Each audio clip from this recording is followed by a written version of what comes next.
श्री स्वामी समर्थ जय जय स्वामी समर्थ सद्गुरु स्वामी समर्थ जय जय स्वामी समर्थ महाराज श्री स्वामी समर्थ जय जय स्वामी समर्थ सद्गुरु स्वामी समर्थ जय जय स्वामी समर्थ महाराज श्री स्वामी समर्थ जय जय स्वामी समर्थ सद्गुरु स्वामी समर्थ जय जय स्वामी समर्थ महाराज श्री स्वामी समर्थ जय जय स्वामी समर्थ सद्गुरु स्वामी समर्थ जय जय स्वामी समर्थ महाराज श्री स्वामी समर्थ जय जय स्वामी श्री स्वामी समर्थ महाराज की जय।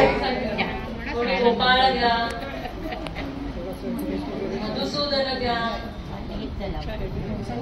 मुकुंद घ्या, नरहरी घ्या, दामोदर घ्या,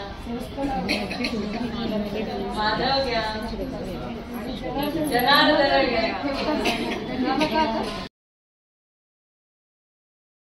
त्रैलोक्याचा राणा माझा जणू कोवळा, सयान संगे पार्वती झुलवी पाळणा। त्रैलोक्याचा राणा माझा जणू कोवळा, सयान संगे पार्वती झुलवी पाळणा। अनुपम्य सृष्टीचा रंग सोहळा, आतुर बघण्या राजस बाळा। नभांगणी चमके विद्युल्लता, सयान संगे पार्वती झुलवी पाळणा। निर्गुण आले सगुणाचे भेटी, बाळ शोभे पार्वतीच्या कटी।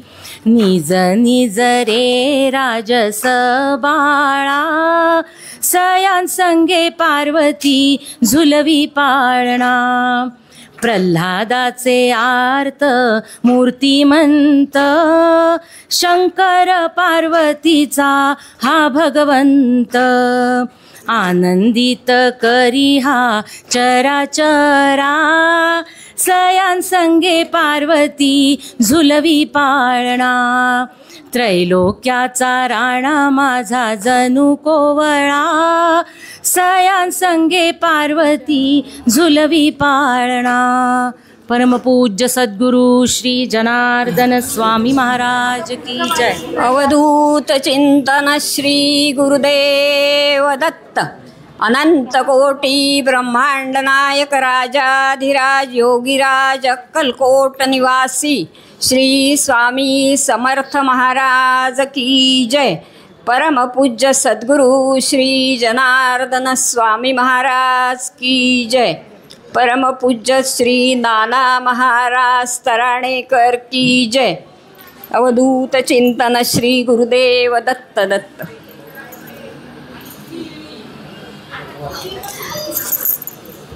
माझ्या सर्व ज्येष्ठ आणि श्रेष्ठ साधकांना माझा विनयपूर्वक नमस्कार। खरं म्हणजे बोलणं तसं अवघड आहे, म्हणून मी तिला काय म्हटलं की लिहिणं एक वेळ सोपं असतं, जरा खाडाखोड करता येते आपल्याला, त्याच्यात काही चुकलं आहे।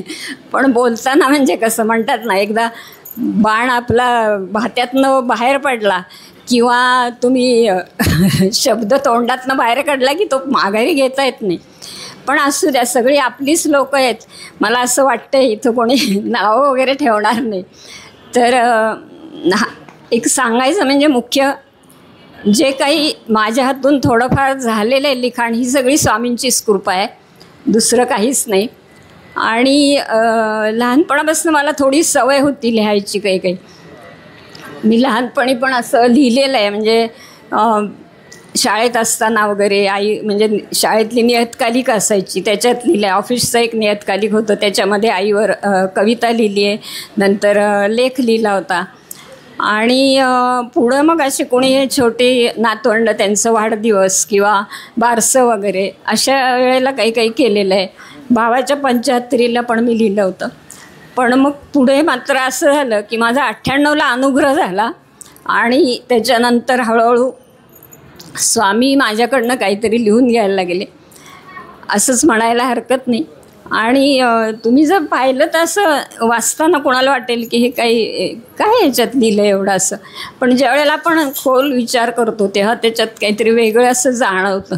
कारण हे माझेच मला आत्ता जाणवतं, मी लिहिताना काही कळलं नाही मला, पण नंतर जाणवलं. म्हणजे आमचे ज्येष्ठ साधक दादा केळकर यांचं मला खूप म्हणजे प्रत्येक गोष्टीत काही काही मार्गदर्शन ज्याला आपण म्हणतो ते मिळालं. कारण दादांचं कसं आहे की ते काय असेल ते आपण विचारलं की ते सांगतात. म्हणजे त्यांच्या वयाकडं जर बघितलं तर इतक्या गोष्टी असूनही ते आपल्याला मार्गदर्शन करतात. आणि तसंच देवस्थळी काकू, तर काकूंनाही मी सारखी काही ना काही त्रास देत असते मधनं फोन वगैरे करून. तर म्हणजे त्यांना अगदी आईसारखंच मानते मी. त्याच्यामुळं कधी कधी त्या मला बऱ्याच गोष्टी सांगतात, असं करू नको, आता फिरू नकोस. तरी पण मी त्यांना सांगते नंतर की नाही मी आता जरा गोंधळाला जाऊन येते. मग म्हणतात बरं जा. असं इतकं आईसारखं त्यांचं हे आहे, प्रेम आहे.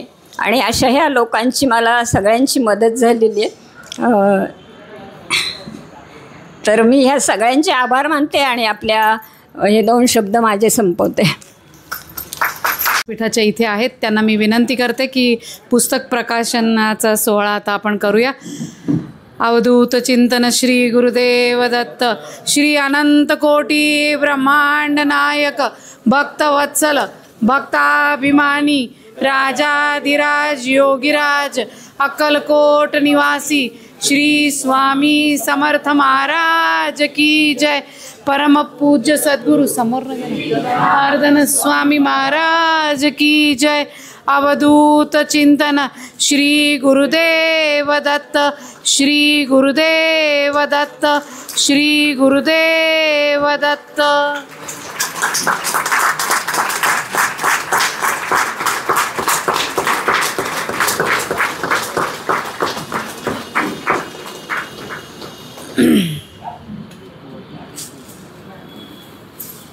प्रसाद एक प्रसाद. अवधूत चिंतन श्री गुरुदेव दत्त. आजच्या श्री स्वामींच्या वाढदिवसाच्या कार्यक्रमाला आपल्या एका मोठ्या व्यक्तीचा सत्संग लाभतोय हे सांगताना मला अतिशय आनंद होत आहे. हा दुग्धशर्करा योग जुळून आला आहे तो म्हणजे आपले परात्पर गुरु श्री नाना महाराजांचे शिष्य आणि आपल्या परमपूज्य श्री जनार्दन स्वामींचे गुरुबंधू श्री विश्वास साठेदादा आज इथे आपल्या इथे उपस्थित आहेत. त्यांचं आपण टाळ्या वाजवून अभिवादन करूया. दादांची मी थोडक्यात माहिती देतो. दादांचा जन्म 10 जुलै 1949 गुरुपौर्णिमेला झाला जळगावला. दादांचा शेती हाच व्यवसाय होता आणि दादांना अध्यात्माची आवड अगदी लहानपणापासून होती. श्री पूज्य गुळवणी महाराजांची आणि दादांची भेट 23व्या वर्षी नरसोबाच्या वाडीला झाली आणि त्याच वर्षी 13 ऑगस्ट 72ला दादांना शक्तिपात दीक्षा दिली गुळवणी महाराजांनी. गुळवणी महाराजांच्या देहावसानंतर दादांची श्री नाना माऊलींची भेट 74 साली जळगावात झाली आणि श्री नानांनी 6 मे 76ला दादांना मंत्रदीक्षा दिली.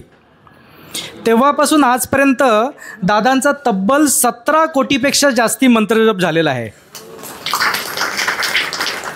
त्यांची दररोजची साधना 14 ते 15 तासांची असते. दररोजचा जप 10,000पेक्षा जास्ती असतो. परमपूज्य जनार्दन स्वामींची आणि साठेदादांची 2 वेळा भेट झालेली आहे. एकदा 1995मध्ये जळगावात श्री कांबळे यांच्याकडे आणि दुसऱ्यांदा बडोद्याला आपल्या स्वामींची भेट झालेली आहे. मी जो जनाई माऊली आणि पुणे भक्त परिवारावरती जो श्री नाना माऊलींचा आशीर्वादरूपी मेसेज जो 17 मे 2021 पासून पाठवतोय तो याच साठेदादांकडून येतो. तो मेसेज कुठून आणि कसा येतो ते मी दादांनाच सांगण्याची विनंती करतो आणि दादांना मी त्यांचे सर्व गुरूंचे किंवा आध्यात्मिक अनुभव थोडक्यात सांगण्याची विनंती करतो. त्याआधी आपण दादांचा सत्कार करूया.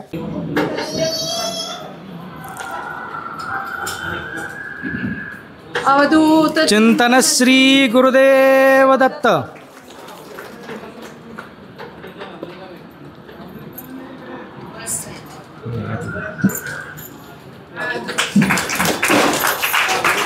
मी झाटे काकांना आल्या मी म्हटलं की तुमची कुठेतरी बघितलं आहे, तर कांबळेंकडेच माझी तुमची भेट झालेली आहे, आत्ता जो उल्लेख केला तो.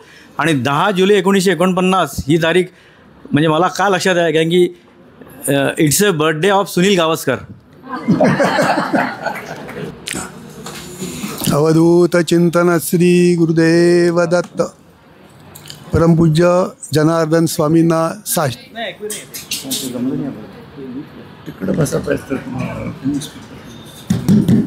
अजून पुढं सरकतो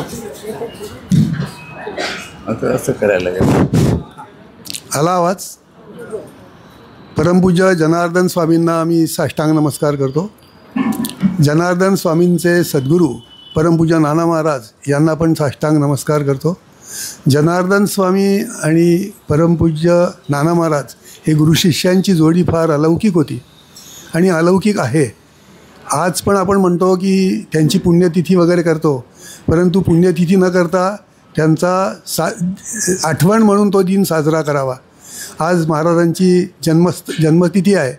आपण जनार्दन महाराजांच्या नावाने एकदा जय जयकार करू. मग मी थोडक्यात त्यांचं वर्णन करतो. परमपूज्य जनार्दन स्वामी महाराज की जय. 1995 साली माझे क्लासेस चालू होते आणि श्रीयुत कांबळे यांची 2 मुलं माझ्याकडे शिकायला यायची. मी जळगावला सानेगुरुजी कॉलनीमध्ये राहतो आणि कांबळेदादा पण तिथेच राहायचे. ते महाराष्ट्र बँकेमध्ये कामाला होते आणि गायनकला त्यांच्याजवळ फार मोठी होती. ते गायन करायचे आणि त्यांच्याकडे जनार्दन स्वामी आले होते. तर त्यांनी मला निरोप दिला होता की तुमचे गुरुबंधू माझ्याकडे आले आहेत, तर आपण याल का त्यांच्या दर्शनाला. तर मी म्हटलं अवश्य येईन. मग त्यांच्याकडे मी दर्शनाला गेलो.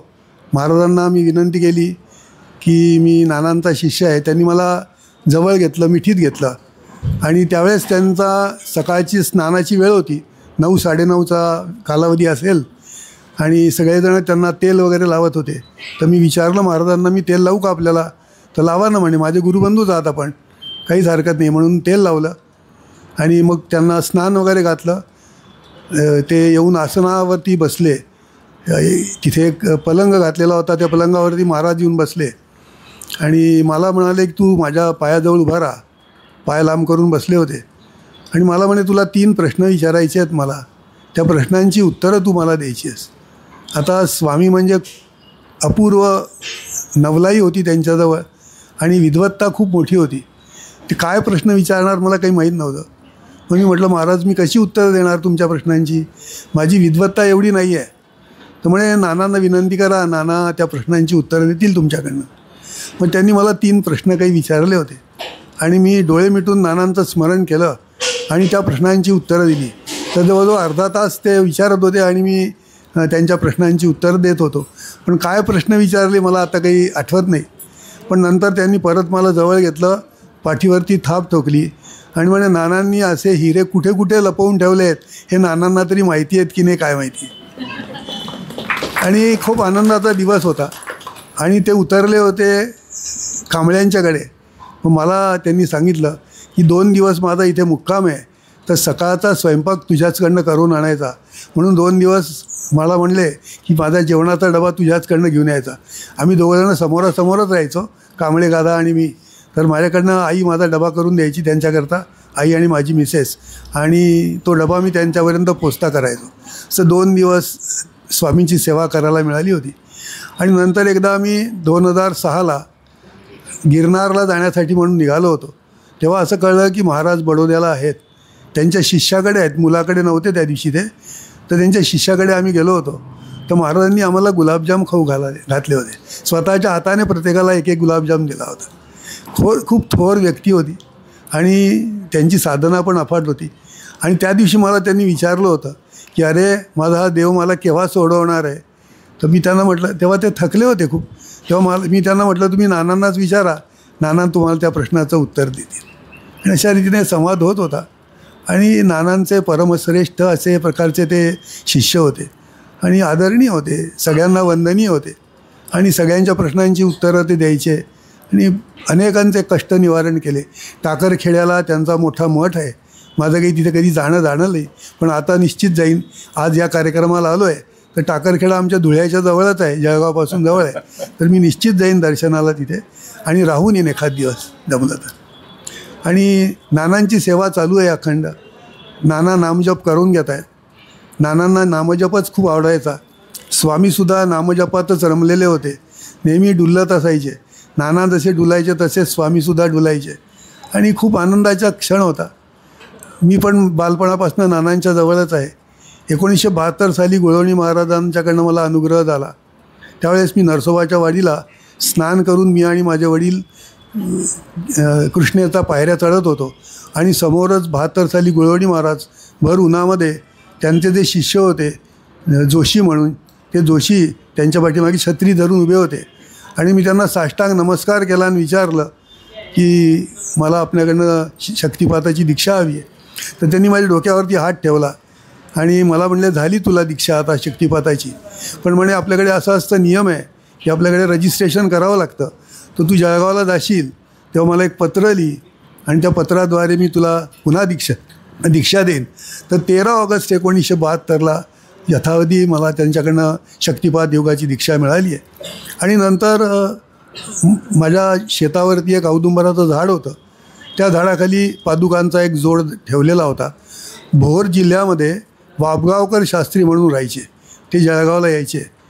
त्यांचे 18,000 श्लोक भागवताचे मुखोद्गत होते आणि मिटकर महाराजांचे ते शिष्य होते आणि त्यांना गणपतीची साधना साध्य झालेली होती. तर मला म्हणले की एक पादुकांचा दगडी जोड कर आणि तो त्या औदुंबराच्या झाडाखाली नेऊन ठेव आणि त्याची पूजा करत राहा. तर मी म्हटलं हा कोणाकरता म्हणून ठेवायचा? त्यामुळे यथावकाश कोणीतरी येईल आणि सांगेल की हा जोड माझा आहे, तो त्यांच्या चित्ताने करायचा. मग 1972 साली गुळवणी महाराजांचा जेव्हा अनुग्रह झाला त्यावेळेस मी शेती करायचो. 23 वर्षाचा होतो मी तेव्हा. 8-8, 9-9 तास औदुंबराच्या झाडाखाली शेती करायचो आणि त्या ठिकाणी बसून साधना पण व्हायची भरपूर. तर त्या साधनेमध्ये माझं आसन असं 6 इंच 8 इंच उंच होऊन जायचं आणि मला सगळ्या प्रकारच्या सिद्धी प्राप्त झाल्या होत्या. पण त्या सिद्धी कशा होत्या? त्या त्रासदायक ठरायच्या, त्या कोणाला तरी द्यायला पाहिजे. मग त्याच वेळेस नुकतंच 15 जानेवारी 1974ला गुळवणी महाराजांनी देह ठेवला. मग आता हे कोणाला द्यायचं? तर तिथे वाद चालू होते आश्रमामध्ये. मग त्याच कालावधीमध्ये नाना महाराज जळगावला बोंद्रे म्हणून एक होते, त्यांच्याकडे आले होते आणि बोंद्रे हे सती गोदावरी मातांचे शिष्य होते. साकोरीच्या माताजी होत्या, साकोरी त्यांचे ते शिष्य होते. तर त्यांच्याकडे नाना महाराज उतरायचे. तर मग त्यांनी माझ्या वडिलांना सांगितलं तुझ्या मुलाला घेऊन ये आणि काय आहे ते नानांच्या समोर सांग. तर तिथे गेल्यानंतर नानांनी माझ्या पाठीवरती जोराचा धपाटा घातला आणि मला म्हणले तुला काय जे मिळालं आहे ते सगळं आम्हाला तू आज अर्पण कर. आणि मग मी त्यांना हात जोडून सांगितलं की अशी अशी साधना झालेली आहे आणि ती आपल्या चरणी मला अर्पण करायची आहे. मग नानांनी ते सगळं माझ्याकडनं ती सिद्धी जी होती ती सगळी मी नानांना अर्पण करून दिली आणि गृहस्थाश्री जीवन आज जगतो आहे छानप्रमाणे. आता लग्नाला माझ्या 50 वर्ष झाली, अजून आमचं कधी भांडण झालं नाही आहे. बायको पण त्याच मार्गातली मिळाली आहे आणि माझ्या लग्नाची पहिली अक्षत नानांनाच दिली गेली आहे. मला पहिली मुलगी झाली, तिचं नाव नानांनी ठेवलं, तिचं नाव अर्चना ठेवलं. तर म्हटलं अर्चना का बरं ठेवलं? तर म्हणे तू आता देवाची जरा आराधना करत जा, पूजावर करत जा. मग पूजा करायला लागलो. होत पहिल्यापासून लहानपणापासून करत होतो. नंतर 2 वर्षानंतर दुसरी मुलगी झाली, तिचं नाव नानांनी भक्ती ठेवलं. तेव्हा पण नाना जळगावलाच होते. आणि मग आता म्हणे आता बस झालं म्हणे, आता काही जास्त भानगडीत पडायचं नाही आणि आता मुक्तीचं साधक आहात तुम्ही, तर मुक्ती देण्याचं काम आम्ही करू. मग त्यांनी ठरवून दिलेला नामजप होता. ते म्हणे कमीत कमी 13 कोटी नामजप तरी तुझ्याकडनं व्हायला पाहिजे आणि तो त्यांनी करवून घेतला. आणि नानांना देह ठेवून आता जवळजवळ 32 वर्ष झाले. त्याच्यानंतर पण तो नामजप अव्याहत चालू आहे आणि जवळजवळ 17 कोटीच्या पेक्षा जास्त नानांनी तो जप करवून घेतला आहे. आणि तुम्ही पण जप करावा अशी तुम्हाला विनंती आहे. मनुष्यजन्म हा प्रेम घ्यायचा आहे आणि प्रेम द्यायचा आहे. आपल्याजवळचं प्रेम आपण द्यावं आणि आपल्याजवळचा आनंद प्रत्येकाला द्यावा आणि प्रत्येकाकडनं आपण आनंद घ्यावा आणि आनंद लुटावा. आणि एवढ्यासाठीच हे कर्म आहे आणि हे सत्कर्म आहे. हे देवाणघेवाण पैशाची तर होतच राहते, पण आनंदाची आणि प्रेमाची देवाणघेवाण जर केली तर अध्यात्मामध्ये प्रगतीसुद्धा खूप लवकर होते आणि नामाने सगळं लवकर सिद्ध होतं. जो नाम घेतो त्याच्याजवळ भगवंत सतत असतो. म्हणून नामस्मरण करा. आपण पोथ्या पुराण इकडे तिकडे जाण्याचा प्रयत्न करतो, पण त्यापेक्षा नामजप हे केव्हाही करता येतो. नाम हे निर्गुण निराकार आहे, त्यामुळे त्याला काही सोहळ्यावळ्याची गरज पडत नाही. केव्हाही कोणत्याही स्थळी कशाही परिस्थितीत तुम्ही नाम घेऊ शकता. आणि जितकं नाम घ्याल तितकं तुमची साधना पण चांगली होईल आणि मन निर्मळ व्हायला लागेल. ज्याचं मन निर्मळ होतं ना तो या मार्गामध्ये खूप प्रगती करतो. मनोलय नावाचा एक प्रकार आहे, तो व्हायला पाहिजे.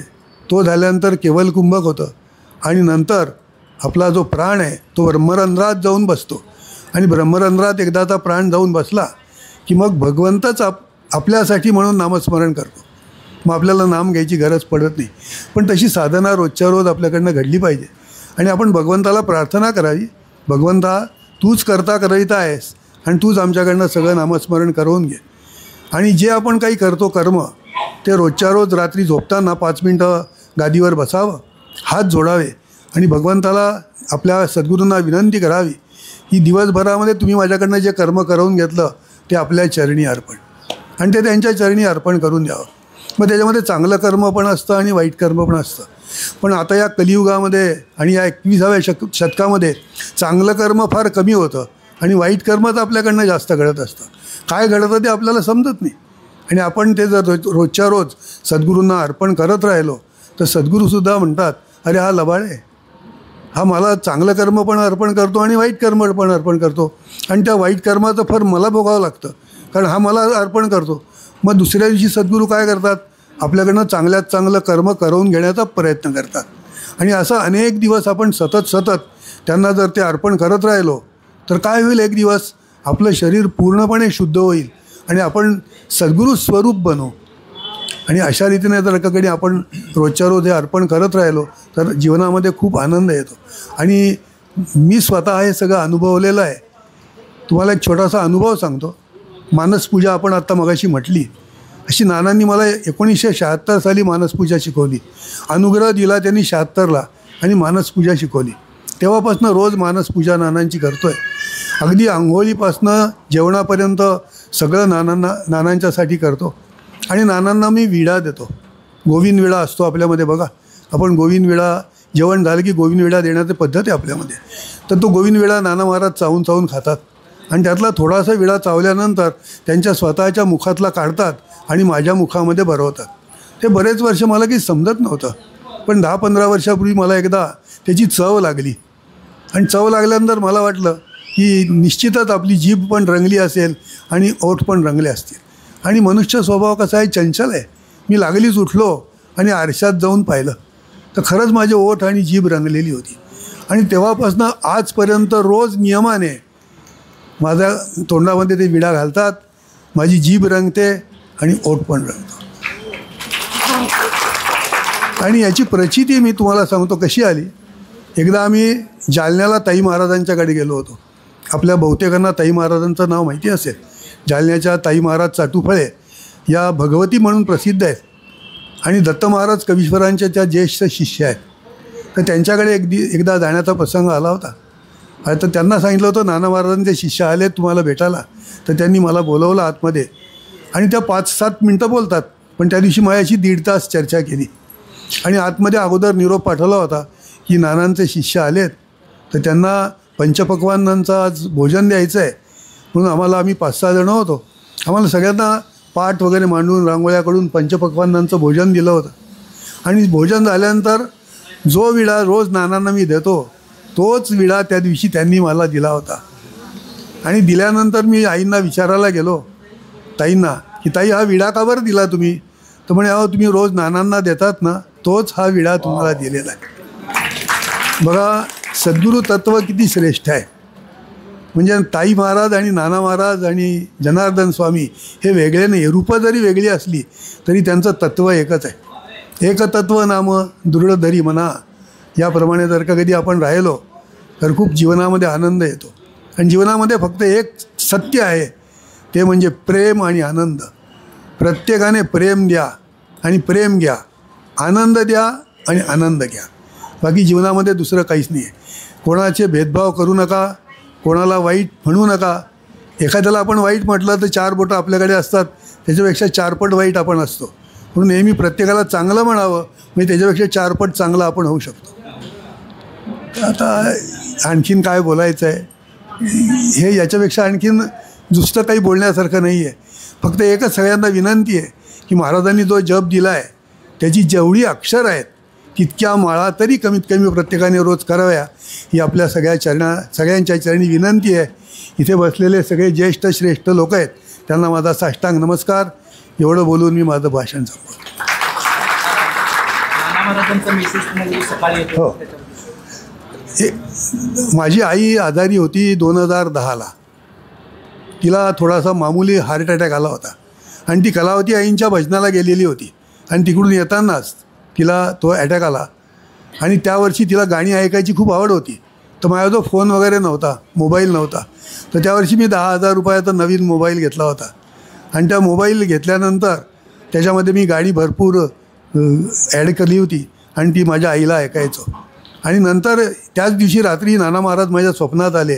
म्हणे आता मोबाईल घेतला आहेस तू, रोज मी तुझ्याजवळ रात्री 2:30 ते 4च्या दरम्यान येऊन बसत जाईन आणि मी एक संदेश तुला सांगेन, तो परमपूज्य नाना महाराज सांगतात या नावाने ती टाईप करून लोकांना पाठवत जा. मग आता रोज सकाळी नाना महाराज येतात, 2:30 ते 5च्या दरम्यान माझ्याजवळ येऊन बसतात आणि माझ्याकडनं तो संदेश लिहून घेतात. मला सांगतात उठ, हातपाय धुवून ये. आणि मी गादीवरच बसलेला असतो, काही मी आसनावर वगैरे बसत नाही, कारण निर्गुण निराकार आहे सगळं. आणि आता जवळजवळ 13-14 वर्ष झाली, एकही दिवस खंड न पडता नाना रोज माझ्याजवळ येऊन बसतात आणि तो संदेश लिहून घेतात. आणि तो संदेश परमपूज्य नाना महाराज सांगतात या नावाने पाठवला जातो. त्याच्यात माझा काही पण नाही आहे, सगळं काही नाना महाराज करून घेत आहेत. त्याच्याला माझं नाव पण नाही आहे त्याच्यामध्ये. आणि आज जवळजवळ 1.5 लाख लोकांपर्यंत तो संदेश पोचतो आहे. तो परदेशात पण जातो आहे आणि त्याच्यामध्ये फक्त नामाबद्दलच लिहिलेलं असतं आणि खूप छान संदेश आहे तो. आणि त्या 13-14 वर्षामध्ये तोच संदेश परत रिपीट झालेला नाही आहे, रोज नवीन येतो आहे. हे मोठं वैशिष्ट्य आहे त्याचं. आणि त्याचे शब्दप्रयोग पण वेगळे वेगळे आहेत, रोज वेगळे आहे. आणि आपल्यापैकी बऱ्याच जणांना तो येत असेल तर तुम्ही पण आणखीन लोकांना पाठवण्याचा प्रयत्न करा. आणि नानांची महती म्हणजे आपल्या सद्गुरूंची महती आपल्याला मोठी करायची आहे, तर तो संदेश आपण पाठवावा ही आपल्या चरणी विनंती आहे. नाना महाराज की जय. राष्ट्रीय काका हे वाईचे राहणारे आहेत आणि त्यांचा मेडिकल इन्स्ट्रुमेंटचा बिझनेस होता. 2006 साली त्यांना जनार्दन स्वामींचा अनुग्रह झाला. त्याच्यानंतर त्यांच्यामध्ये मोठा आमूलाग्र बदल झाला. तो बदल आपण त्यांच्याकडनंच ऐकू आणि त्यांना या स्वामींच्या पादुका ज्या आहेत त्या कशा मिळाल्यात हे ते सांगतील. त्यांना एवढे मोठे अनुभव आलेत की 2 वेळा ते भोजला जाऊन शिकून परत इथं आलेले आहेत. तर त्यांचा आधी कळकळकांकडनं सत्कार होईल आणि मग त्यांच्याकडनं आपण अनुभव ऐकू.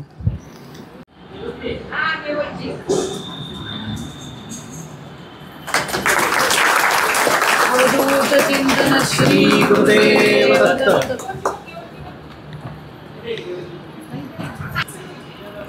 अवधूत चिंतन श्री गुरुदेव दत्त. परमपूज्य सद्गुरु श्री जनार्दन स्वामी महाराज की जय. या ठिकाणी बसायचं खरंच माझा तुम्ही जो काही सन्मान केला आहे त्याला मी स्वतःला लायक समजत नाही. आणि दादांच्या बरोबर किंवा साठे काकांबरोबर बसणं हे मला खरं हे अवघडून जातं आहे. पण स्वामी इच्छा असं म्हणूया आणि थोडं मान्य करूया. ह्याच्यात येताना म्हणजे देवाचं करणं, अभ्यासाचं करणं आणि त्याच्याविषयी वाचन करणं, बोलणं ही तशी घराची परंपरा होती. माझे आजोबा लक्ष्मण रास्ते यांनी एकनाथी भागवताचं इंग्रजीकरण करून जर्मनीच्या लोकांना दिलं होतं आणि ते पुढं जर्मनीमध्ये जर्मन भाषेत ते प्रसारित झालं.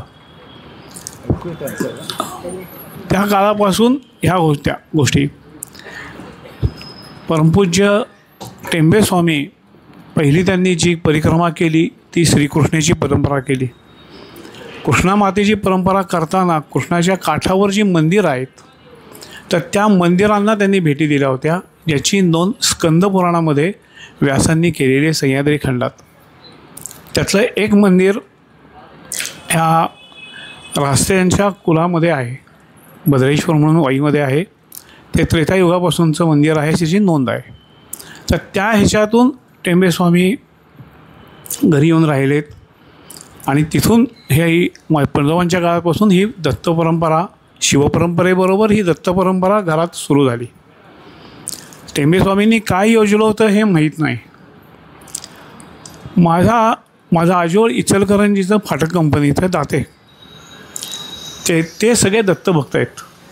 नरसोबाच्या वाडीमध्ये त्यांचं स्वतःचं माधुकरीसाठी बांधलेलं घर आहे. आजही तिथं आम्ही ती परंपरा चालू ठेवलेली आहे, चालू असते. ह्या ह्याच्यातून साधारणतः जेव्हा कळतं वय झालं, कळायला लागलं, आजोबांच्याशी काही बोलणं, वडिलांशी बोलणं, हे सगळे सांप्रदायिकच लोकं होती. माझे थोरले बंधू शेखर रास्ते आणि त्यांच्या मिसेस ऐश्वर्या रास्ते, हे दोघंही आपल्या सद्गुरूंचेच अनुग्रहित आहेत. त्या ह्याच्यातून ह्या सगळ्या गोष्टी चालू होत्या. 1985पासून मी सदेह सद्गुरांच्या ह्याच्यात होतो की मला सदेह सद्गुरू हवा आहेत. 2005मध्ये मी 2004च्या दरम्यान मी पुण्यामध्ये काही अपरेकारामुळं इथं येऊन राहिलो होतो. 2005मध्ये मला स्वामींविषयी माहिती मिळाली. 2005 ते 2006 जेव्हा स्वामीजी पुण्यात आले तेव्हा मी तिथं त्यांची गाठभेट घेत होतो, भेटत होतो, त्यांचा सत्संग ऐकत होतो, त्यांच्याकडनं वेगवेगळ्या गोष्टी शिकत होतो. वेगळं विचारणं हा काही नव्हता, फक्त विषय होता की ते काय सांगतात. 2006 साली दादांच्या घरी असताना मी स्वामीजींना अनुग्रह मागितला आणि स्वामींनी एका फटक्यात हो म्हणून सांगितलं. आणि दुसऱ्या दिवशी कौंडिन्यांच्या घरी स्वामीजी होते, त्यांच्या घरी स्वामीजी होते, तिथं माझा अनुग्रह झाला. गुरुपूजन कसं करायचं, पाद्यपूजन कसं करायचं हे सगळं कौंडिन्यांनी अशी मला दाखवलं, त्यांनी माझ्याकडनं करून घेतलं आणि स्वामींनी मला अनुग्रह दिला. या घटनेमध्ये स्वामीजी कोण होते ही एक वेगळी घटना आहे, जी फार म्हणजे मी आणि माझी पत्नी यांनाच माहिती आहे. आज मी ती पहिल्यांदा सगळ्यांसमोर सांगतो आहे. ज्यावेळेस मी पुण्यामध्ये दाखल झालो, पुण्यामध्ये एक दुकान चालवायला घेतलं होतं, तेव्हा मला स्वामी समर्थ कोण हा विषय काहीही माहिती नव्हता. असे कोणतरी एक अवलिया आहेत आणि त्यांचं असं सोलापूरच्या पुढं अक्कलकोटमध्ये आहे. पण मला एक माणसानं स्वामी समर्थांचं पुस्तक आणून वाचायला दिलं. तो पोथी होती ती मोठी, पण मी ते पुस्तक म्हणूनच वाचलं, पारायण म्हणून कधी त्याचं केलं नाही. आणि ते वाचत असताना मला स्वामीजींनी एकदा दर्शन दिलं. दुपारच्या वेळेला मी घरात विश्रांती घेत होतो, दुकानाला सुट्टी होती आणि स्वप्नात असा माणूस येऊन उभा राहिला आणि त्याने मला भिक्षा मागितली. भिक्षा द्यायला मी गेलो, भिक्षा दिली आणि त्यांच्या पाया पडायला गेलो. आणि आता पाया पडून त्यांचा चेहरा बघायचा असं मनाशी विचार करून पाया पडलं आणि उठत असताना त्यांनी माझं डोकं दाबलं आणि सांगितलं की आत्ता दर्शन नाही. पायाचं दर्शन घेतलं. सुंदर गोरेपान लालसर असे ते पाय, त्याच्यावरती त्यांचे हात मस्तकी ठेवलेला त्यांनी हात खूप काही देऊन गेलं.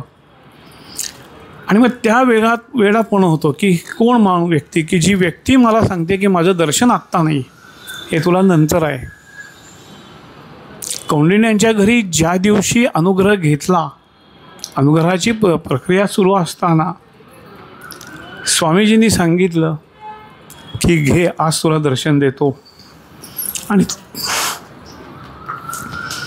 त्या दिवशी स्वामी समर्थांचं दर्शन मला जनार्दन स्वामींच्या रूपात झालं. त्यांनी मला पूर्ण त्यांचं रूप बदलून मला त्यांनी स्वामी समर्थांचं दर्शन दिलं. त्या दिवशी मला असं भरून आलं होतं की अरे माझी योग्यता काय की आज स्वामी समर्थांचा माणूस जे स्वतः स्वामी समर्थ आहेत, ह्या माणसाकडून मला आता अनुग्रह मिळतो, ह्या व्यक्तीकडनं अनुग्रह मिळतो आहे, ही माझी आजची पुण्याई नव्हे. माझ्या घराण्यामध्ये परंपरागत सगळ्यांनी जे काही केलं आहे, अगदी माझ्या भावापर्यंत, या सगळ्यांची पुण्याई त्या दिवशी माझ्या कामाला आली. आणि स्वामींच्या कृपेनं स्वामींनी त्या दिवशी अनुग्रह दिल्यापासून आजच्या तारखेपर्यंत कधीही उपासना चुकलेली नाही. एकही दिवस असा घडला नाही की माझ्याकडनं स्वामीजींनी उपासना करून घेतली नाही. तेव्हाही स्वामींनी सांगितलेलं होतं की दिला आहे अनुग्रह, पण भौतिक सुखाला माझ्यापाशी यायचं नाही. मला भौतिक सुखासाठी मला काहीही मागायचं नाहीस, मी देणार नाही. योग्य वेळ आली की तुला योग्य गोष्टी दिल्या जातील, त्या तू स्वीकारून काम करायचेस. त्यानंतर स्वामी जेव्हा जेव्हा पुण्यात आले, खूप मला कमी कालावधी स्वामीजींचा लाभला, गुरूंचा लाभला. सद्गुरूंनी मला खूप कमी कालावधीत मला हे सगळं मिळालं. त्यानंतर उपासना चालू होती, आयुष्याच्या खूप अडचणी चालू होत्या, पण शब्द दिला होता की मी नाही, कधी नाही, तो आजतागायत मी पाळलाय म्हणण्यापेक्षा गुरूंनीच माझ्याकडनं करून घेतलं की त्यांच्यासमोर उभारून मी कधी झोरी पसरली नाही आणि नाही पसरणार, कारण त्यांनी ती ताकद दिली आहे. काय काय अनुभवलं आयुष्यात, काय काय भोगलं, ह्या गोष्टी पूर्ण वेगळ्या आहेत. ते माझे भोग होते, ते मी भोगले. दादा त्याचे बऱ्यापैकी साक्षीदार आहेत. दादांना ह्या सगळ्या गोष्टी आयुष्याच्या माहिती आहेत. हे सगळं करत असताना काहीतरी वेगळं आपल्यातनं घडणार आहे अशी एक मानसिकता होती. शिवाची उपासना परंपरागत घराण्यात आहे, ती रोज करतो, ती करत होतो. ती करत असताना मग पुण्यातनं काही कारणानं माझ्या थोरल्या बंधूंचं निधन झाल्यानंतर मी वाईमध्ये पुणे सोडून परत राहायला गेलो.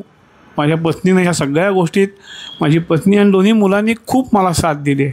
आणि आता मी घडूच शकलो नसतो की तुम्ही देवधर्म करा, तुम्हाला आवड आहे, तुम्ही ते करा, मी संसार चालवते.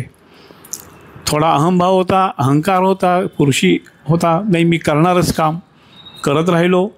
पण तिनं संसार सांभाळला आजतागायत आजच्या दिवसापर्यंत. हे सगळं करत असताना मग पुढं काय, आपली उपासना चालू आहे, हे नीट आहे का नाही, आपल्याला पुढं आणि काही हवं आहे त्याच्याविषयी काय, कारण लालच होती अध्यात्माची, काहीतरी मिळालं पाहिजे, काहीतरी आपल्याला हवं आहे, स्वामीजी दिसले पाहिजेत. विश्वास आहे, कुणी ठेवावा का नाही हा विषय फार वेगळा आहे. पण त्यानंतर माझ्या आयुष्यामध्ये अनंत प्रकारची आध्यात्मिक माणसं येऊन गेली आणि ती जनार्दन स्वामींनी माझ्याकडं पाठवून दिली. ती माणसं मला शोधत येत होती, ज्या माणसांची माझी कधीच ओळख नाही.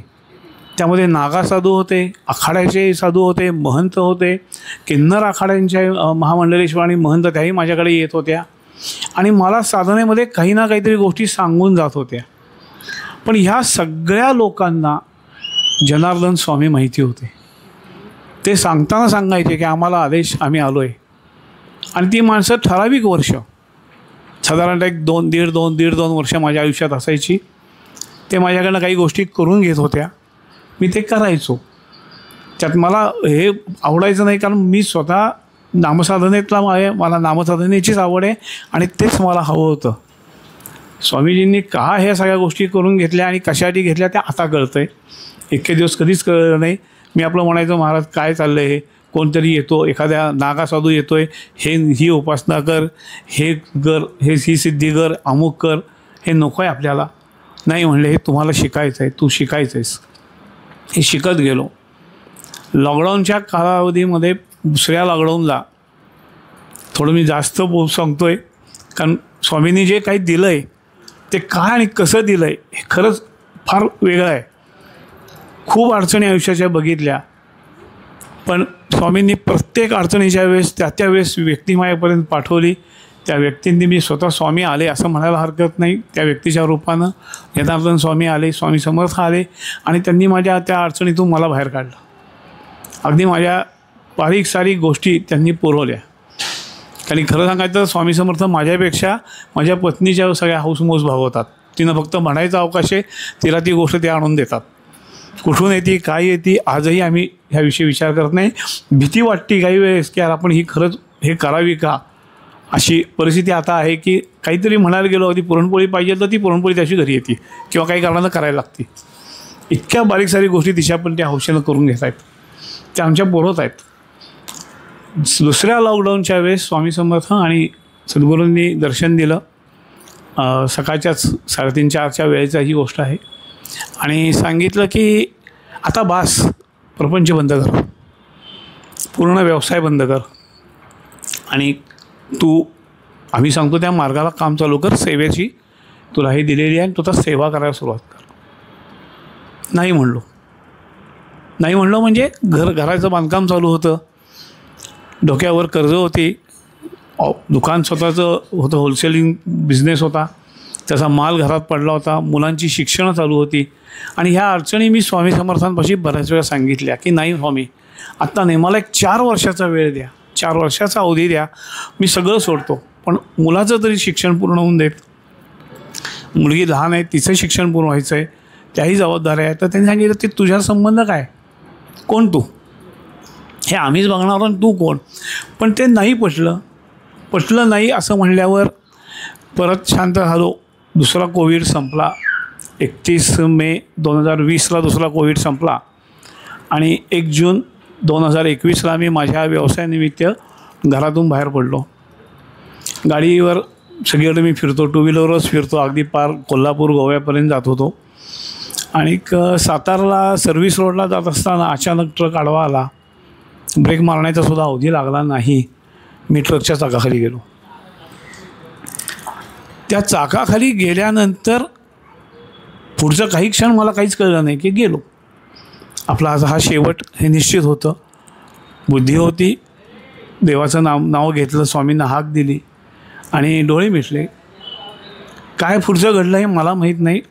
काही क्षणात जाग आली आणि जाग आल्यानंतर डोळे उघडून बघितलं तर मी त्या ट्रकपासनं 3 फूट मागं होतो माझ्या गाडीसकट.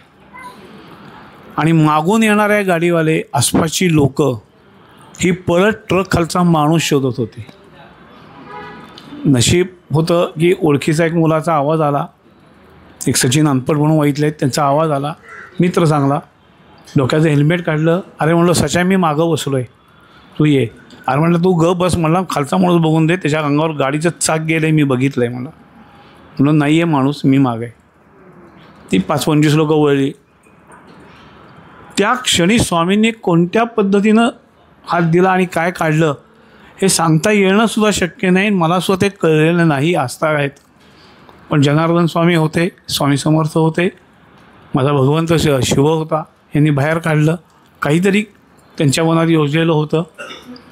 आणि नंतर त्यांनी मी घरी आल्यानंतर दुसऱ्या दिवशी मला सांगितलं, बघ विचार कर, मी तुला काय सांगितलं आहे, प्रपंच तुझ्यासाठी नाही, इतके दिवस केलास, हा पुरे झाला, आता ह्यातून बाहेर या आणि सेवा कार्याला चालू करा. सेवा कार्य करायचं म्हणजे करायचं काय, सेवा करा, काय सेवा काय करायची. थोडं घाबरून गेलो, खरं सांगायचं खूप घाबरलो होतो. जूनपासून जवळजवळ ऑक्टोबर-नोव्हेंबरपर्यंत व्यवसायाला हात लावला नाही. घरामध्ये प्रचंड मोठ्या काही लाखांचा माल घरात पडलेला होता. विकायला द्यायला पाहिजे, बँकेला पैसे भागवायचे आहेत, घर बांधायला काढले, तिथं राहायला जायचं आहे, अजून त्या सगळ्या गोष्टी व्हायच्या आहेत. कुठंतरी ती व्यापारी वृत्ती, कुठंतरी ती हे विवंचना बाहेर आली आणि ऑक्टोबर-नोव्हेंबरला व्यवसायाला सुरुवात केली. ऑक्टोबर, नोव्हेंबर, डिसेंबर छान गेलं. जानेवारी 2022 उजाडला आणि पहिला हार्ट अटॅक आला. ॲडमिट केलं, पळपळ जाऊन एका दिवसामध्ये अँजिओग्राफी, अँजिओप्लॅस्टी सगळं वाईमध्ये सगळं झालं आणि तब्येत ओके होऊन 8 दिवसात घरी आलो. परत स्वामींनी ह्या विषयावर छेडलं की अरे यायचं आहे, साधना चालू आहे तुझी, जे करून घ्यायचं आहे ते आत्तापर्यंत आम्ही करून घेतलं आहे, आता तुला पुढवून करायचं आहे, तुला सेवा करायची आहे, तुला लोकांच्या मदतीला धावून जायचं आहे आणि ते कार्य आम्हाला तुझ्याकडून करून घ्यायचं आहे. पण परत प्रश्न हाच होता की ह्या असलेल्या व्यावहारिक गोष्टी पूर्ण कशा करायच्या. जानेवारी ते जवळजवळ सप्टेंबरपर्यंत शांत बसलो. रोज सकाळी उठायचं, देवळात जायचं, देवळात जाऊन बसायचं. परमेश्वर कृपेनं त्या देवळामध्ये म्हणजे माझ्याबरोबर साधना करायला 200 ते 250 मुलांचा ग्रुप आहे. सगळी यंग मुलं आहेत. ते सगळ्यांच्यातला म्हातारा मीच आहे, बाकी सगळी साधारणतः एक 18-19 वर्षापासून 32-33 वर्षापर्यंतची मुली सगळे आहेत.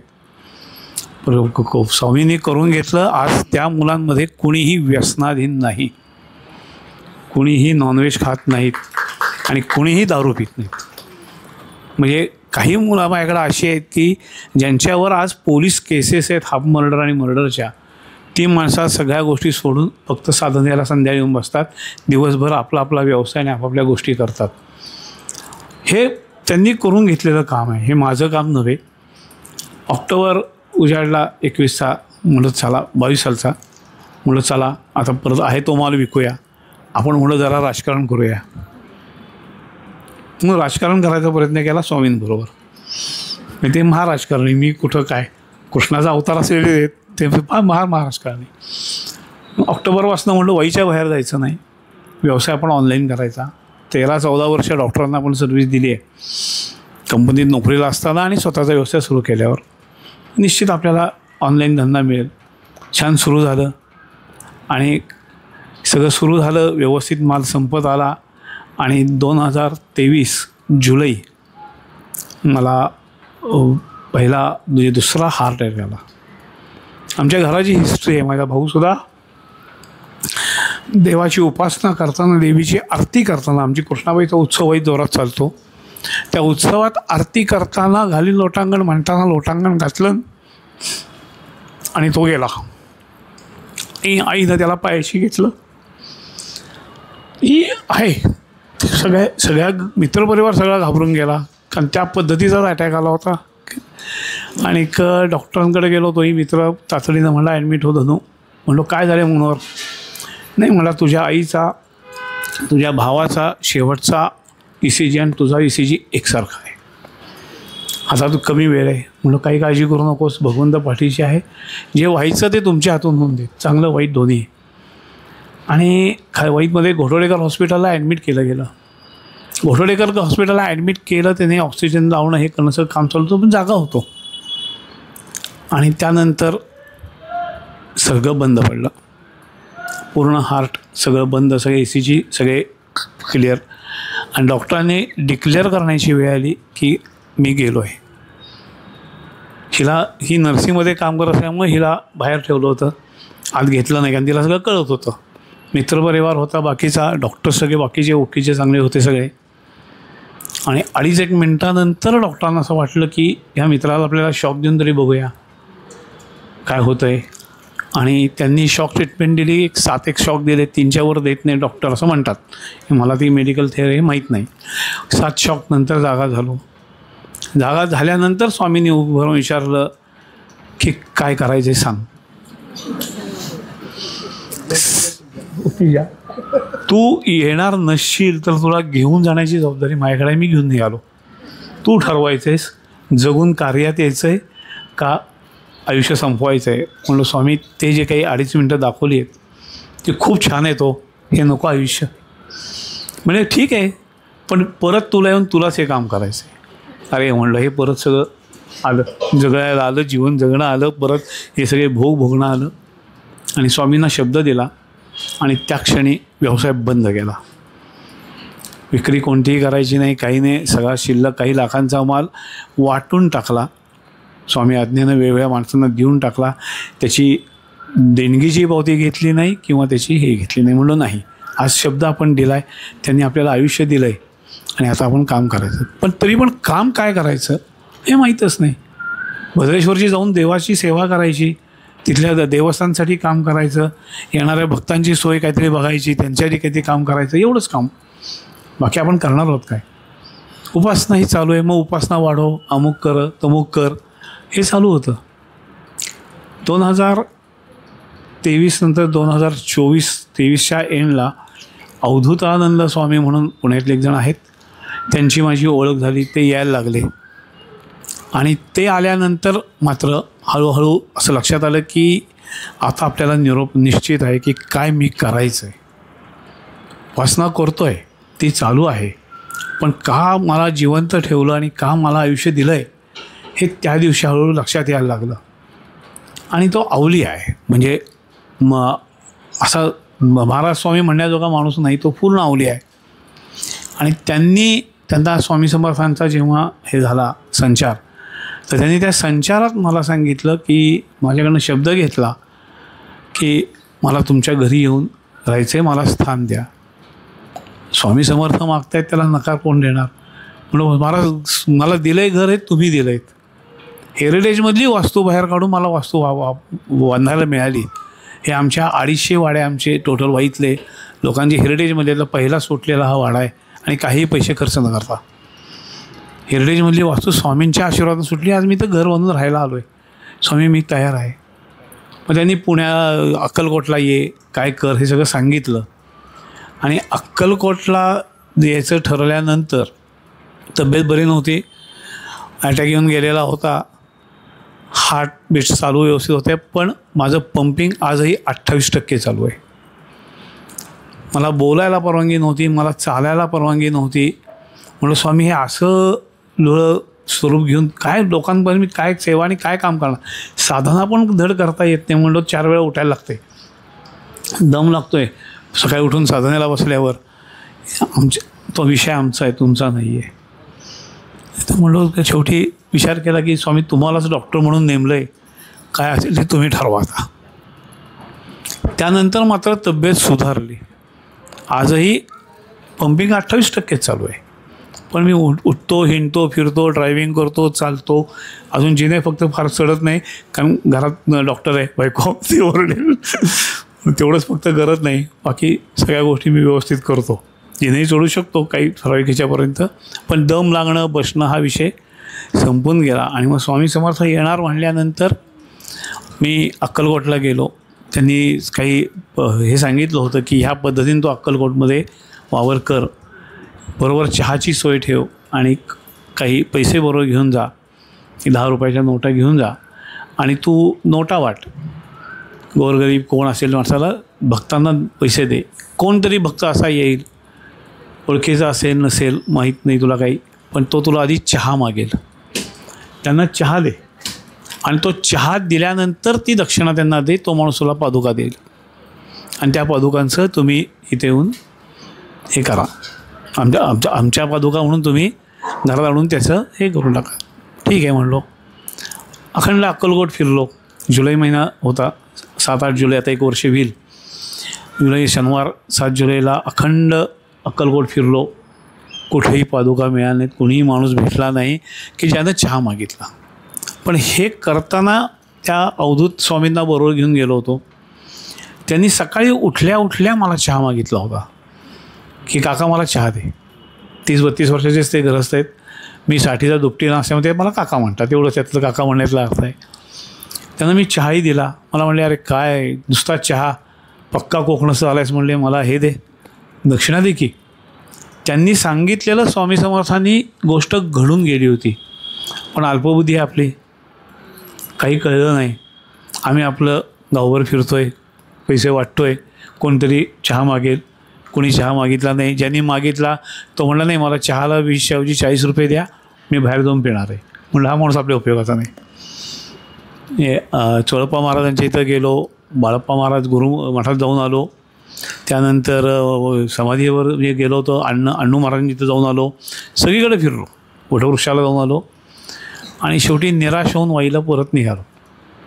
त्या अवधूत स्वामी बरोबर होते, त्यांच्या घरी त्यांना पुण्याला सोडायचं, इथं येऊन शुक्रवार ते ह्याच्यात जातात कसब्यामध्ये आणि वाईला जायचं. हे जात असताना जेव्हा त्यांच्या मी घरी येऊन पोचलो तर त्यांनी त्या क्षणी सांगितलं की एवढा का तू निराश झाला आहेस, अरे आपण परत प्रयत्न कर, परत जाऊ अक्कलकोटला. हो माझी तयारी आहे. पण म्हणलं मला नाही, मला ते येतो म्हणले स्वामी, त्याची जी आतुरता आहे, ते जे मला हवं आहे ते आज का नाही. आणि काय घडलं माहीत नाही, क्षणभरात स्वामीजींना परत हे सुरू झाला संचार. आणि त्यांनी सांगितलं बेटा तुझे खाली हात नाही भेजूंगा, कुछ ना कुछ आपको दे दूंगा. म्हणलं स्वामीजी मुझे कुछ ना कुछ ना चाहिए, आपके चरण कमल चाहिए, बाकी मुझे कुछ पता नाही. त्यांनी ते सांगितल्यानंतर त्यांनी त्यांच्या घरातली एक पेटी होती, या त्यांना मिळालेल्या पादुका त्या पेटीत आहेत, त्या काढायला सांगितल्या. त्या पादुका मी आतनं काढल्या, ती पेटी स्वच्छ करायला लावली. वाईतनं मी माझे 1-2 मित्र होते, प्रवीण जैन म्हणून, त्यांच्याबरोबर एक मुलगा होता माझ्याबरोबर, मांढरे अक्षय, आणि गाडीचा ड्रायव्हर, असे 4 जण होतो. अवधूत स्वामींच्या त्या दिवशी त्यांच्या घरातले, त्यांच्याकडं आलेले त्यांचा शिष्यवर्ग, इतर गोष्टी सगळ्या लोकांना काही विचार आलेले, काही डॉक्टर आहेत ते नॅचरोपॅथीचे म्हणून काय आलेले पेशंट, असे 15-16 जण ती लोकं होती. आणि स्वामीजींनी सांगितलं की अरे हे घे, पेटी घे आणि ये माझ्या पाठोपाठ. पेटी उचलली, त्यांच्या पाठोपाठ जायला लागलो. त्यांच्या बेडरूमला लागून एक टेरेस आहे, एक 20-25 लोकं बसतील एवढा मोठा टेरेस आहे. तिथं गेल्यानंतर ते टेरेसवरचा झोपाळा असतो लोखंडी, त्याच्यावर ते स्वतः बसले आणि मला म्हणले बस समोर. आम्ही माझ्यावरचे दोघं तिघं आलेले ड्रायव्हर, आम्ही सगळेजण बसलो. त्यांनी तिथल्या एकाच माणसाला पाठवलं, जा म्हणले चौरंग घेऊन ये. त्या चौरंगावर पेटी ठेवली गेली. एक दुसऱ्याला सांगितलं की त्यांच्याकडे ज्या पादुका त्यांना कुरोपूरला मिळालेल्या होत्या त्या म्हणले घेऊन या. त्या पादुका त्या पेटीवर ठेवल्या. काय चाललं आहे माहीत नाही, हे सांगतायत, आपण करत राहायचं आहे. कारण परत सांगितलं होतं स्वामींनी की तुझे कुछ ना कुछ देके जाऊंगा, काहीतरी मिळणार आहे, स्वामींचं दर्शन तरी मिळणार आहे हे निश्चित होतं. त्यानंतर त्यांनी त्यांच्याकडे छोट्या चांदीच्या पादुका असतात त्या मागवल्या. काहीतरी चाललं आहे म्हणल्यानंतर त्यांच्या घरातली सगळी मंडळी, आलेले पेशंट, त्यांच्या शिष्यवर्ग, त्यांच्या घरातली त्यांची पत्नी, आई, असे सगळेजण जमा झालो.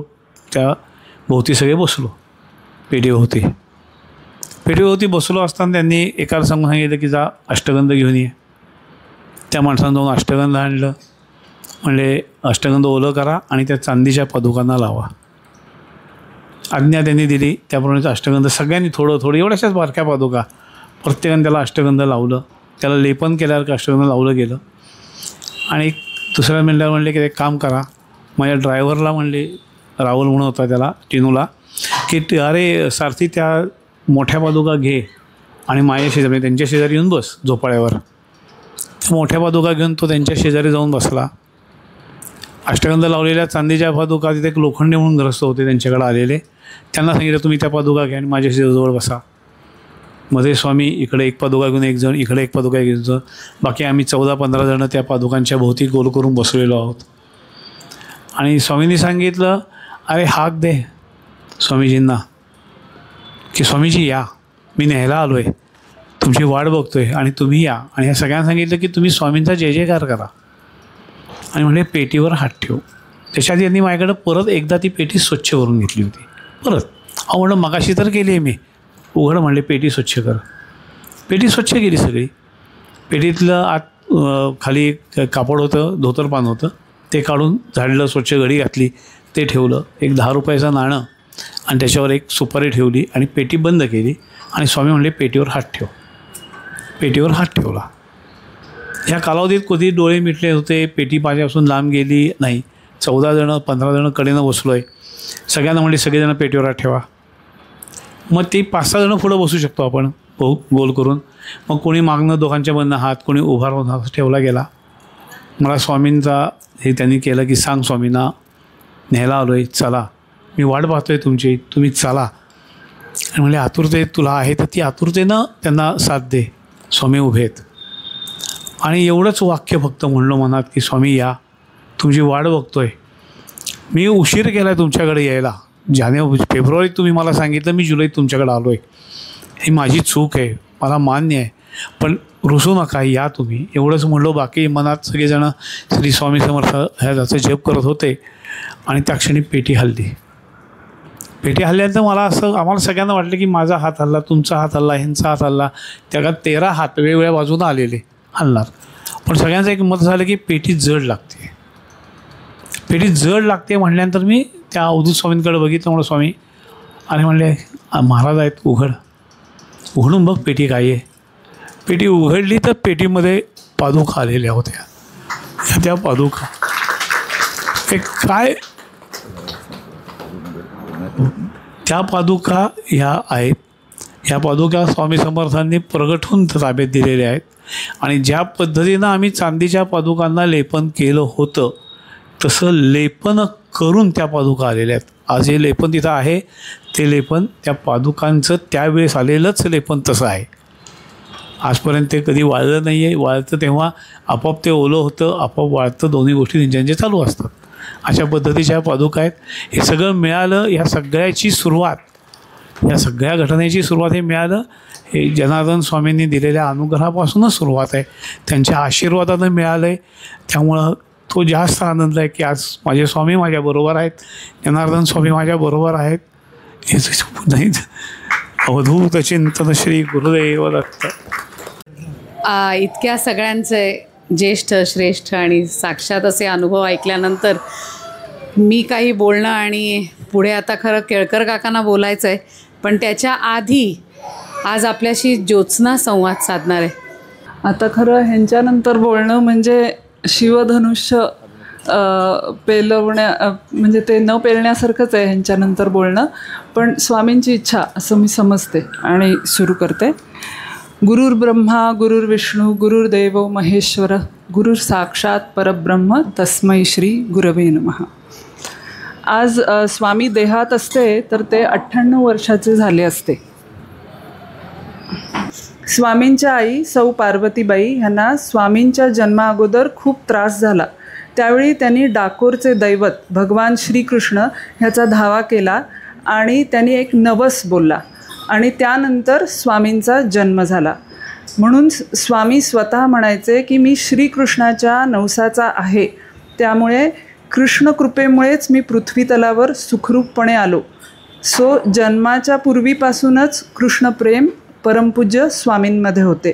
असा अजून एक अनुभव स्वामी बहुतेक आपल्या सगळ्यांना परत परत सांगायचे, तरी पण मी तो इथे सांगते की नोकरीच्या काळात स्वामींची बदली तिलकवाड्याला झाली होती व तिथे ते 8 वर्ष राहिले. इथे पण त्यांच्यावर कृष्णाची कृपा सतत बरसत होती. त्यांच्याकडे कृष्णाचा एक प्रासादिक फोटो आला होता.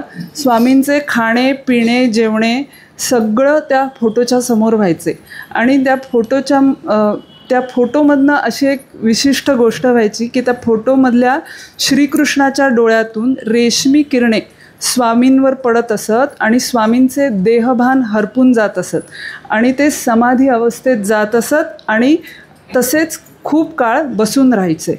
तर अशा प्रकारे श्रीकृष्णाने त्यांच्याकडून साधना करून घेतली व त्यांच्यावरती खूप कृपा केली. पुढे स्वामी समर्थांनी जनकल्याण हे कार्य आपल्या स्वामींकडून करून घेतले. स्वामी समर्थांची 2 ब्रीदवाक्य आहेत. एक म्हणजे भिऊ नको मी तुझ्या पाठीशी आहे आणि दुसरं हम गया नहीं जिंदा है. तर भिऊ नको हे जे वाक्य आहे त्याचा उगम भगवद्गीतेच्या 9व्या अध्यायाच्या 22व्या श्लोकात आहे. श्रीकृष्णाने 18 अध्यायात अर्जुनाला जो संदेश दिला त्यातल्या 9वा अध्याय सर्व संतांना विशेष आवडतो. असे म्हणतात की ज्ञानेश्वर महाराजांनी जेव्हा संजीवन समाधी घेतली तेव्हा त्यांनी त्यांच्या पुढे हा अध्याय उघडून ठेवला होता. ह्या अध्यायात ज्ञान कर्म आणि भक्ती ह्या तिन्ही योगांचा त्रिवेणी संगम आहे. ह्यात अनेक सुंदर श्लोक आहेत. पूर्ण अध्याय कंठस्थ झाला नाही तरी काही श्लोक ह्यातले जरूर सर्वांनी कंठस्थ करावे आणि रोज म्हणावे. त्याच्याने आपलं पूर्ण जीवन बदलू शकतं. ह्याच्यातले एक 2-4 श्लोक आपण इथे बघूया. पहिला आहे पत्रम पुष्पम फलंतोयै यो मे भक्त्या प्रयच्छति तदहम भक्त्युपहृतम अश्नामि प्रयतात्मनः. तर हा इतका सुंदर श्लोक आहे की भगवंत म्हणतात की मी भुकेला आहे. तर मी कशाची भूक आहे? मला तुमच्या भक्तीची भूक आहे. जर का कोणी मला एखादं फळ एखादं फूल थोडंसं पाणी किंवा इवन एखादं पान दिलं तर ते मी ग्रहण करायला आनंदाने तुमच्या समोर येईन. इथे भगवंत सांगतात की मला मोठ्या मोठ्या वस्तू नको, केवळ तुमची भक्ती हवी आहे. दुसरा श्लोक तेतम भुक्त्वा स्वर्गलोकं विशालं क्षीणे पुण्ये मर्तलोकं विशन्ति एवं त्रयी धर्म मनुप्रपन्ना गतागतं कामकामा लभन्ते. हा मोठा असला तरी ह्याचा अर्थ खूप सोपा आहे. पापपुण्य सम झालं की आपला जन्म होतो, पुण्य वाढलं की आपण स्वर्गात जातो, ते संपलं की परत आपण ह्या मृत्यूलोकात येतो. आपण हा पापपुण्याचा खेळ खेळत बसलो तर ह्या आपल्या वाऱ्या सुरूच राहतात. पण जर गुरुकृपेच्या नावेत आपण बसलो आणि पापपुण्याच्या नदीच्या पलीकडच्या तीरावरच्या परमेश्वरावर नजर ठेवून आपण जर का आपली नाव चालवली तर आपण नक्कीच त्या दुसऱ्या काठाला पोचू शकतो. अन्यथा प्रवाहाबरोबर आपण वाहून जातो.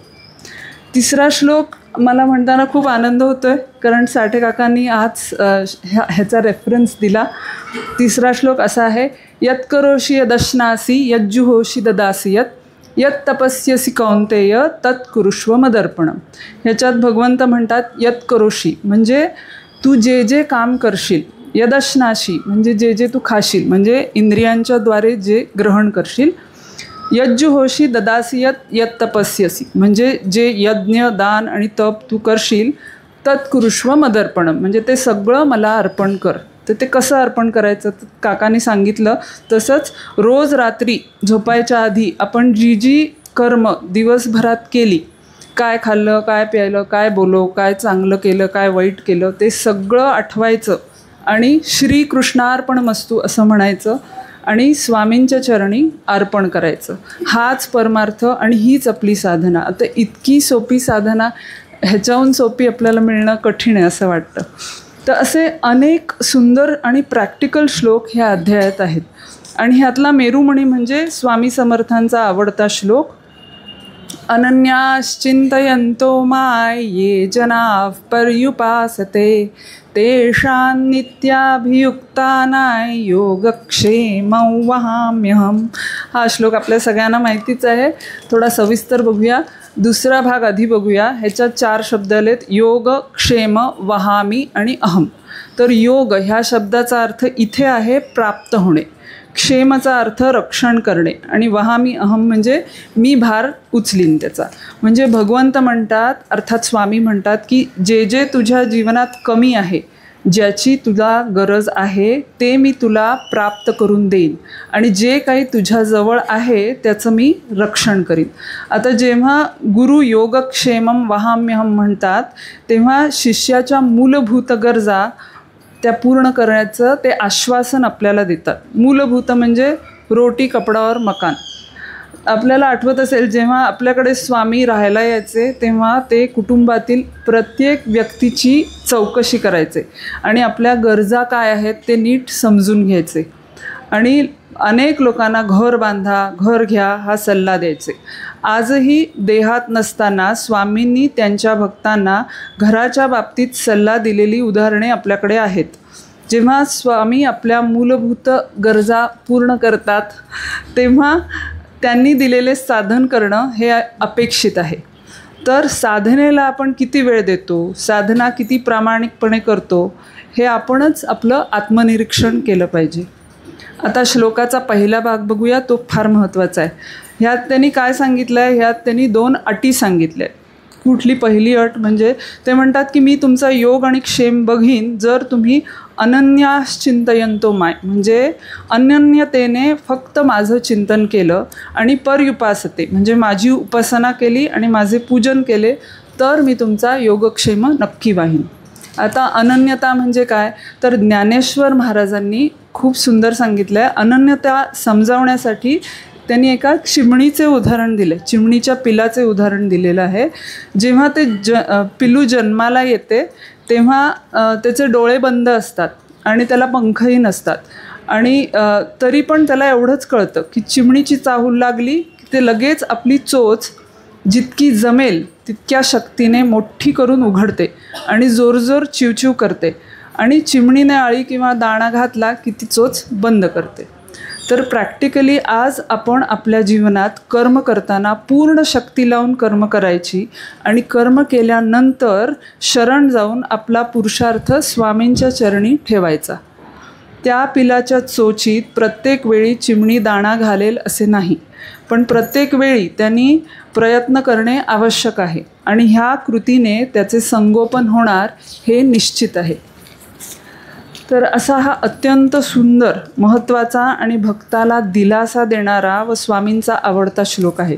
आज स्वामींच्या वाढदिवसाच्या दिवशी अक्कलकोट स्वामी महाराजांच्या ब्रीदवाक्याचा उगम ज्या श्लोकातून झाला तो श्लोक आपण पाहिला. ह्या श्लोकाचे स्मरण आपल्या हृदयात आपण पुढलं वर्षभर ठेवूया.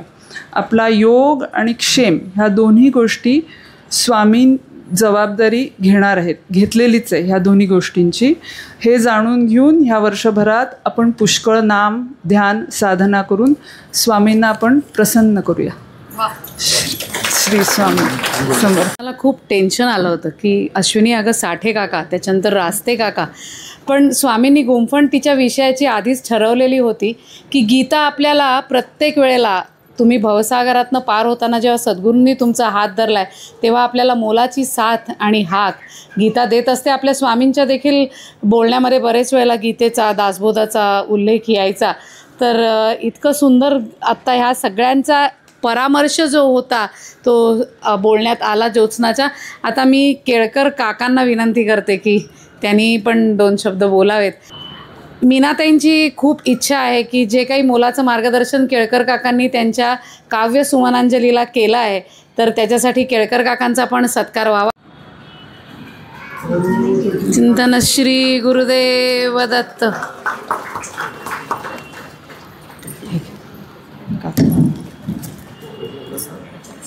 तुषारहार धवला या शुभ्र वस्त्रावृता या वीणावरदंड मंडितकरा या श्वेतपद्मासना या ब्रह्माच्युत शंकर प्रभृतिभिर्देवैः सदा वंदिता सामां पातु सरस्वती भगवती निःशेष जड्यापहा. सगळ्यांना ऐकू येत आहे?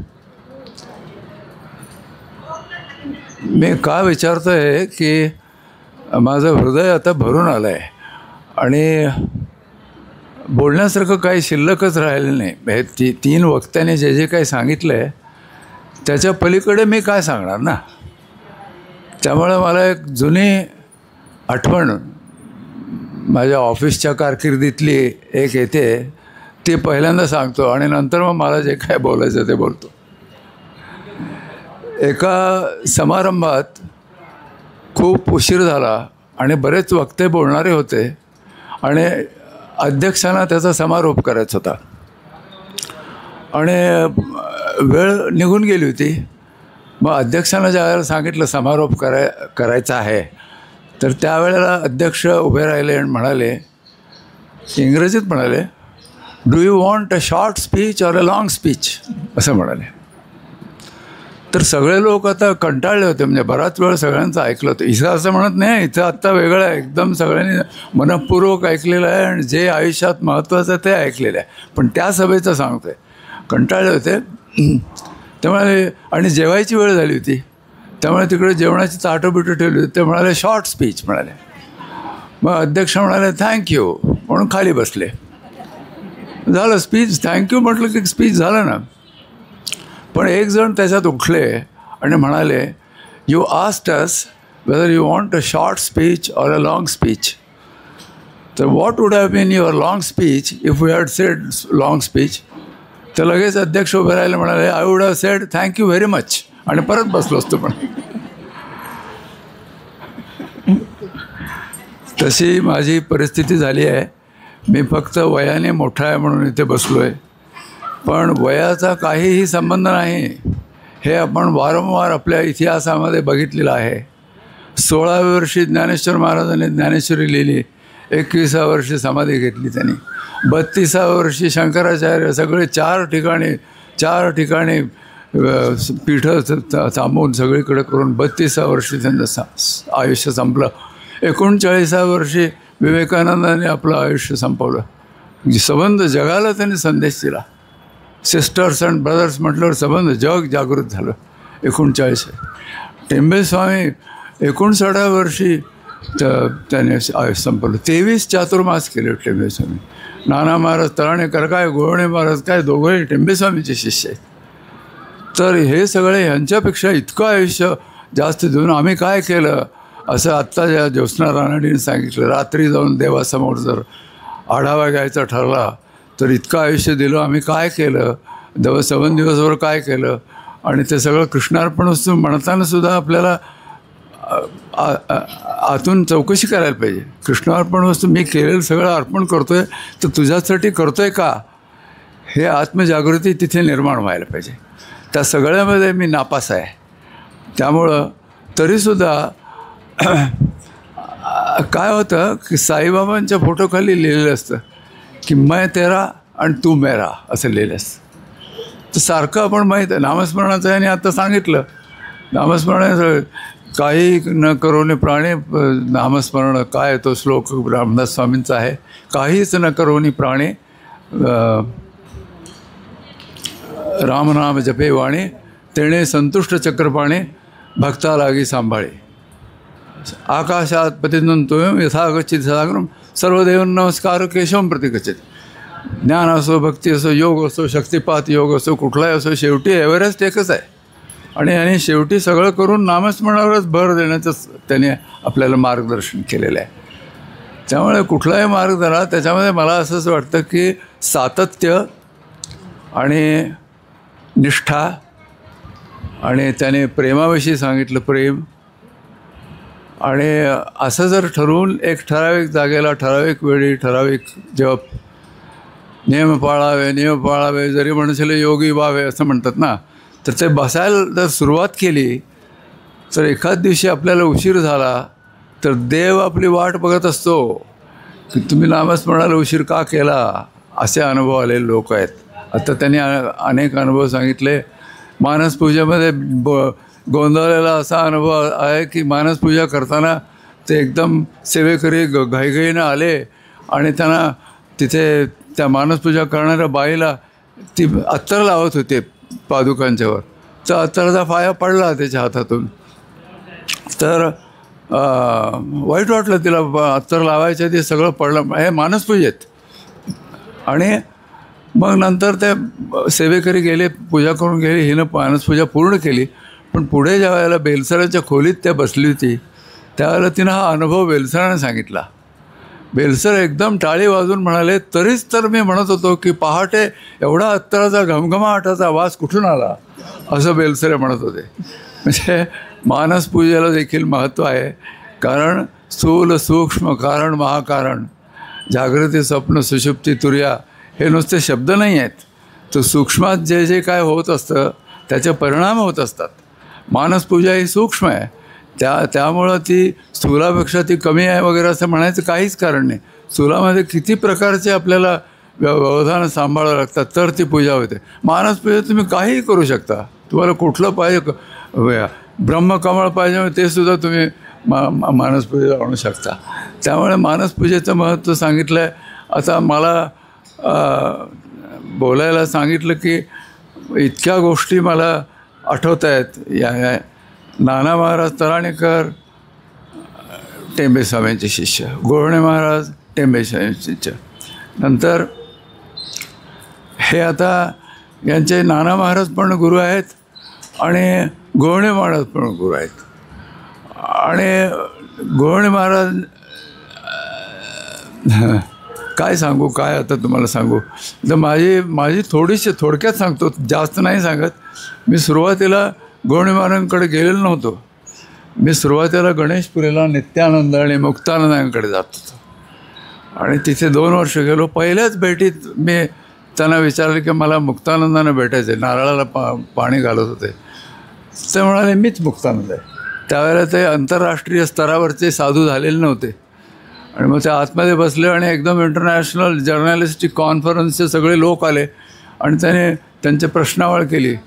What is death, what happens after death, आणि where does cosmic consciousness is there, असे वेगळे प्रश्न विचारत होते. मुक्तानंदांना इंग्रजी येत नव्हतं. तर त्याने मला सांगितलं की ते काय म्हणतात ते मला भाषांतर करून सांग. तुळू, कानडी, मराठी, संस्कृत इतक्या भाषा येत होत्या त्याला, हिंदी, पण इंग्रजी येत नव्हतं. मग मी त्या इंटरप्रेटरचं काम केलं. त्यांचं यांना सांगायचं आणि मुक्तानंद जे सांगतात ते त्यांना सांगायचं. मग ते म्हणाले की तुम्ही जाऊन वज्रेश्वरी सगळीकडे दाखवून येतो. मी म्हटलं आजच पहिल्यांदा आलो आहे मी काय नाही, तुला जे माहिती आहे ते दाखवून ये. एवढं सगळं असूनही 2 वर्ष तिथे जाऊनही माझं काम काय झालं नाही. म्हणजे गुरुकृपा होणं, अनुग्रह होणं झालं नाही. कारण माझे सगळे संबंध गोळणे महाराजांशी होते. गोळणे महाराज आणि माझे आजोबा हे एक प्रकारे गुरुबंधूच. कारण आजोबांना देखील लोकनाथ तीर्थ स्वामी महाराजांनी अनुग्रह गोळणे महाराजांनीच देवला. आणि दोघंही ते दत्तभक्त असल्यामुळे अनेक ठिकाणी यात्रेला एकत्र जात होते. आणि चैत्र शुद्ध प्रतिपदेच्या औदुंबरच्या पादुकांची पूजा आमचे आजोबा करीत असत. त्यामुळे मी गोळणे महाराजांच्या दर्शनाला गेलं की माझी आयडेंटिटी अशी नव्हती. कोण आलं आहे, अण्णासाहेबांचं नातू आलं, एवढंच. म्हणजे मला माझं नाव वगैरे त्यांना काही माहिती नव्हतं. पण एक मध्ये माझ्या वडिलांसारखे गृहस्थ नारायणराव मोघे म्हणून होते.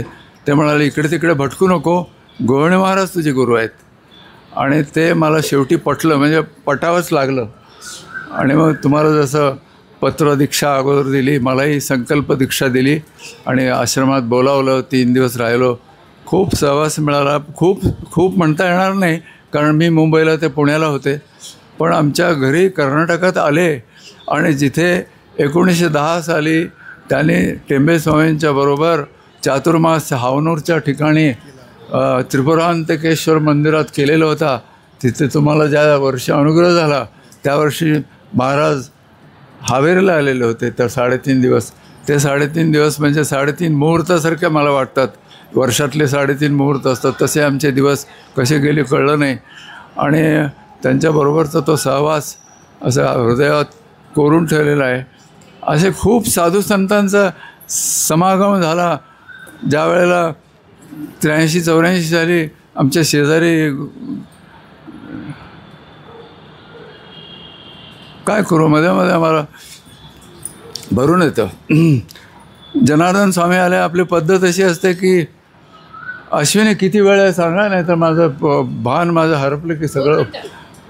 जनार्दन स्वामी आलेत म्हणून सांगितलं आणि शेजारी म्हणतात की सत्पुरुष आलेत, या दर्शनाला या असं म्हणतात. म्हणून मी दर्शनाला गेलो. आणि त्यावेळेला मी खूप बिझी असायचो. रात्री 10 वाजता गेलो होतो आणि अजून जेवणं चालली होती.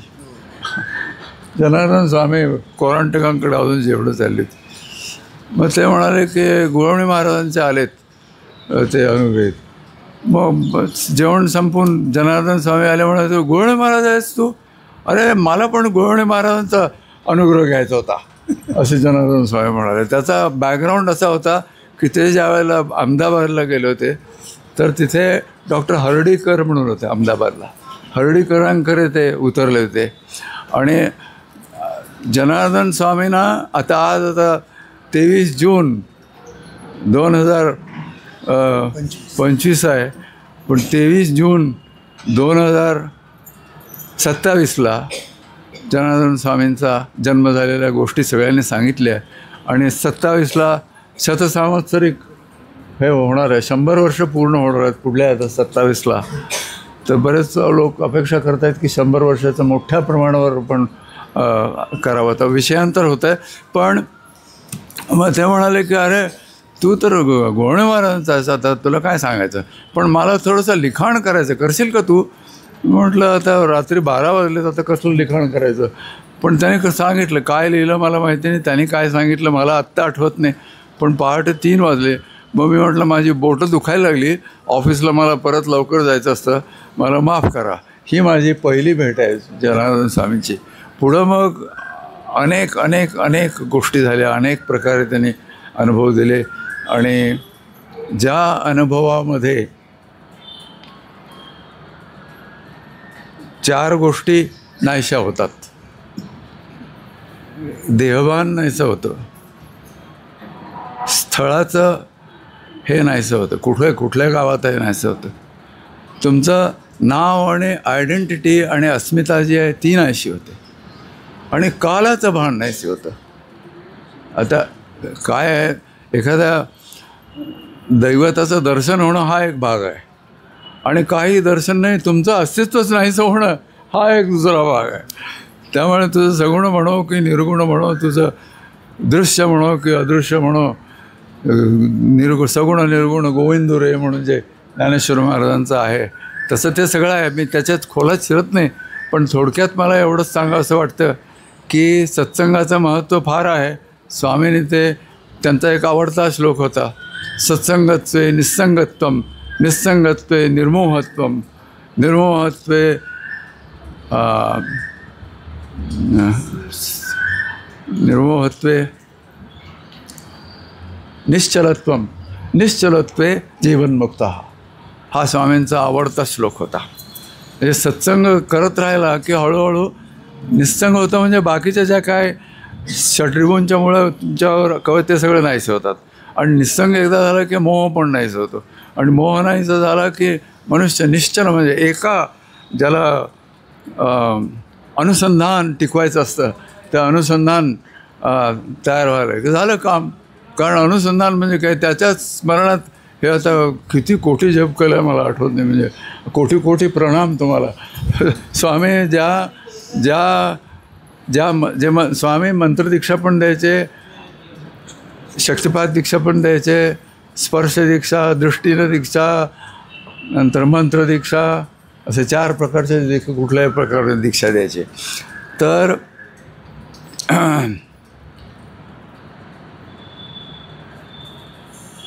काय सांगत होतो? दीक्षा द्यायची स्वामी. 4 प्रकारे. 4 प्रकारे दीक्षा 4 प्रकारे. तर स्वामी मंत्रदीक्षा जरी दिली तरी मंत्रामध्ये मंत्र तो प्रकार आहे. तुम्ही छाटी अंतरायची, ते तुम्ही नारळ पेढे हे ते घेऊन जाता, पण मुख्य काय की त्यांच्याकडे संबंध आयुष्यभर त्याने जे मिळवलेलं सामर्थ्य आहे. सद्गुरू कोणाला म्हणायचं? आई आपली गुरु आहे, नंतर शिक्षक आपले गुरु असतात, मार्गदर्शक असतात, सगळे असतात. पण ज्याच्याकडे ज्ञान आहे आणि शक्ती आहे, श्रीपाद श्रीवल्लभांच्या चरित्रामध्ये असं म्हटलं आहे की शक्ती आंधळी असते आणि ज्ञान पांगळं असतं. त्यामुळे ते दोन्ही असलं की ते सद्गुरू, कारण ते तुम्हाला ज्ञान देऊ शकतात. ज्ञान काय हे एका वाक्यात देऊ शकतात. तत्त्वमसी म्हणजे समजलं तुम्हाला, समजलं, मला समजलं का? तत्त्वमसी जगायला पाहिजे ना. तर ज्ञान आणि शक्ती, आता हे इथे बसले शक्तिमान, तर लोकांच्या सगळ्या प्रकारचे प्रॉब्लेम सोडवतात. आपण साधारण 90% लोकांच्यावर मला नोकरी नाही, मला माझी तब्येत बरी नाही, मला लग्न होत नाही, मुलीचं लग्न झालं, डायव्होर्स झालं, पुन्हा लग्न करायचं आहे वगैरे न संपणारं जे आयुष्यात आहे. म्हणून गोंदावलेकर महाराज म्हणायचे की खरं विचारणारे कोणी येतच नाही माझ्याकडे, असं म्हणायचे ते. पण खरं विचारणारे आलं देण्याची शक्ती पाहिजे ना. ती किती लोकांकडे आहे? ती फार कमी लोकांकडे असते, फार फार फार कमी. बोटाच्या आज आता तुम्ही बघितलं तर या अध्यात्मामध्ये इतक्या प्रकारचे लोक आहेत की त्यांना सद्गुरू कसं म्हणायचं असा प्रश्न कधी कधी येतो. पण हे असंच चालायचं. जेन्युइन आहे म्हणून ते आहे ना. बौद्धगिरी कुठे होतं आहे की कुठंतरी आहे, हिमालयात का असेना, पण खरोखर गुरुतत्व आहे. आणि हे सगळे जे आविष्कार आहेत, सूर्याचे जसे अनेक किरण आहेत, तसे एक सद्गुरू तत्त्व म्हणून जे आहे त्या तद्गुरूचे वेगवेगळे आविष्कार आहेत. मला जनार्दन स्वामींनी सांगितले सगळे सद्गुरू पण वेगवेगळे, प्रत्येकजण वेगळे. एक जण बोलतात, एक जण बोलतच नाही, एक जण मौनात असतात, एक जण दीक्षा देतात, एक जण सगळे प्रश्न सोडवतात, एक म्हणतात माझ्याकडे तुझे उत्तर नाही म्हणून सांगतात. असे अनेक प्रकारचे गुरु आहेत, पण सगळे गुरु गुरुतत्वाचेच आहेत. ते आपापलं कार्य करण्यासाठी आलेले असतात. हे एकदा समजल्यावर आपण अंतरंगात आपल्याला जो मार्ग आवडतो, ते मुंबईच्या लोकल ट्रेनमध्ये जी कडी धरतात आणि कर्जतहून विटीला पोचतात, तसं एक कडी धरून सातत्याने जर केलं तर त्याचं फळ नक्कीच मिळेल. हे आता साठेंच्या सांगण्यावरनं आपल्याला पटलंच असेल. माझंही त्याला अनुमोदन आहे, कारण मी काही त्या स्थितीला पोचलेलो नाही. माझ्याकडे कुठलीही सिद्धी नाही, मिळालीच नाही आहे, त्यामुळे सिद्धीचा प्रश्नच येत नाही. मी ठेवलीच नाही आहे. आळंदीचे नरसिंह सरस्वती जे होते ते ज्यावेळेला अक्कलकोट स्वामी समर्थांकडे गेले त्यावेळेला रंडी को छोडा का असं विचारलं त्यांनी. आणि मग तेवढं प्रश्न विचारल्यावर ते जागे झाले आणि विचारल्यावर त्यांची सगळी सिद्धी त्यांनी गेली. आणि पुढची जी काही स्थिती होती, म्हणजे ज्याच्या पलीकडे काही नाही, तुर्याहती ती स्थिती, ती त्या अण्णासाहेब पटवर्धनांचे ते गुरु त्यांना मिळाले. अशा अनेक गोष्टी आहेत. ह्या गोष्टी ऐकून आपण एवढंच समजायचं आहे की ते सगळे महापुरुष होते, सगळे सत्पुरुष माझ्या हे देखील का कमी नाही आहेत. इतकं त्यांनी सेवा केली आहे. गुरूंचे संबंध फॅमिलीने हे कौंडिण्य ऋषींचं नाव असं म्हणतात आहे. तुम्हाला माहिती असेल की त्या ह्याच्यामध्ये सप्तऋषीमध्ये कॉस्मिक कॉन्शियसमध्ये आहेत, त्यामुळे असं आडनाव आहे त्यांचं. आणि आम्हाला जे काही ट्रस्टी आपल्या आश्रमातले आहेत त्यातले बरेचसे ट्रस्टी घरचेच आहेत सगळे, पण बाहेरचे जे 3 ट्रस्टी आहेत त्या 3 ट्रस्टीमध्ये पुण्याचे पण एक ट्रस्टी आहेत, ते लक्ष्मीकांत, म्हणून आम्हाला त्याचा अभिमान वाटतो. आणि आम्हाला त्या तर या सगळ्या गोष्टी लक्षात ठेवून आपण सामान्य साधक, मी तर म्हणतो की चरण रजा अभिलाषी हे माझं आवडतं आहे.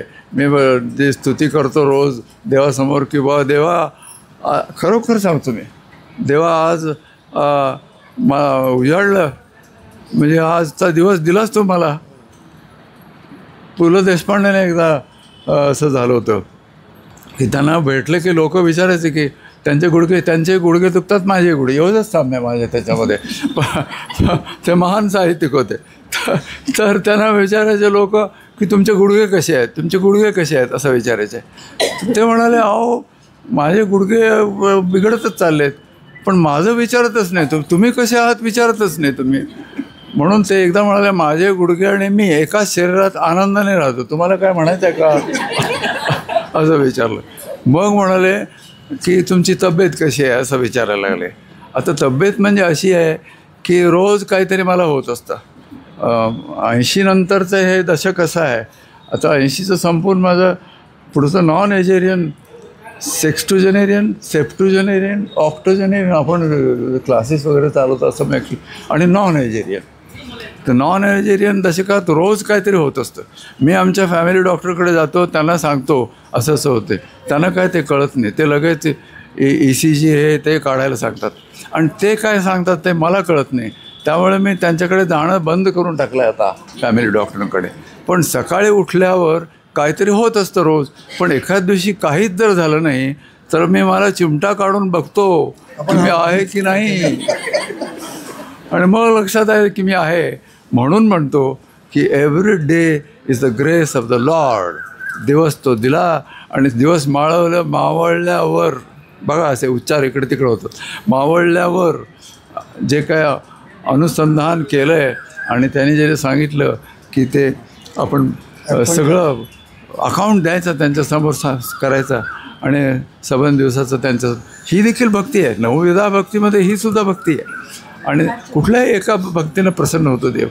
त्यामुळे हे सगळं तुम्ही लक्षात घ्या आणि माझ्या ह्याच्यामधलं जे काही बाकी साकीचं ते सोडून द्या आणि जे काय आवडलं असेल ते त्याचं सगळ्याचा प्रॉब्लेम काय आहे हां ते सांगायचं विसरलो मी. की स्वामी म्हणायचे की नुसतं राम हा मंत्र आहे, श्रीराम जयराम मंत्र आहे. म्हणजे एका मंत्रात फक्त अगदी राम राम राम राम म्हटलं की राम म्हणता आणि तर मरा मरा म्हटलं तरी राम राम होतं. तर तो जप सोपा आहे सर्वात. म्हणजे 1 कोटी जप करायला याला 1/6 वेळ लागतो.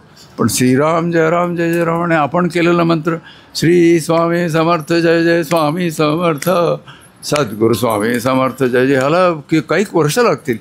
तर स्वामी काय म्हणायचे, तुला जर 5 अक्षर म्हणजे एक ऐकलेली गोष्ट 5 अक्षरी जो मंत्र सांगितला आहे तो 5 माळा तरी कर.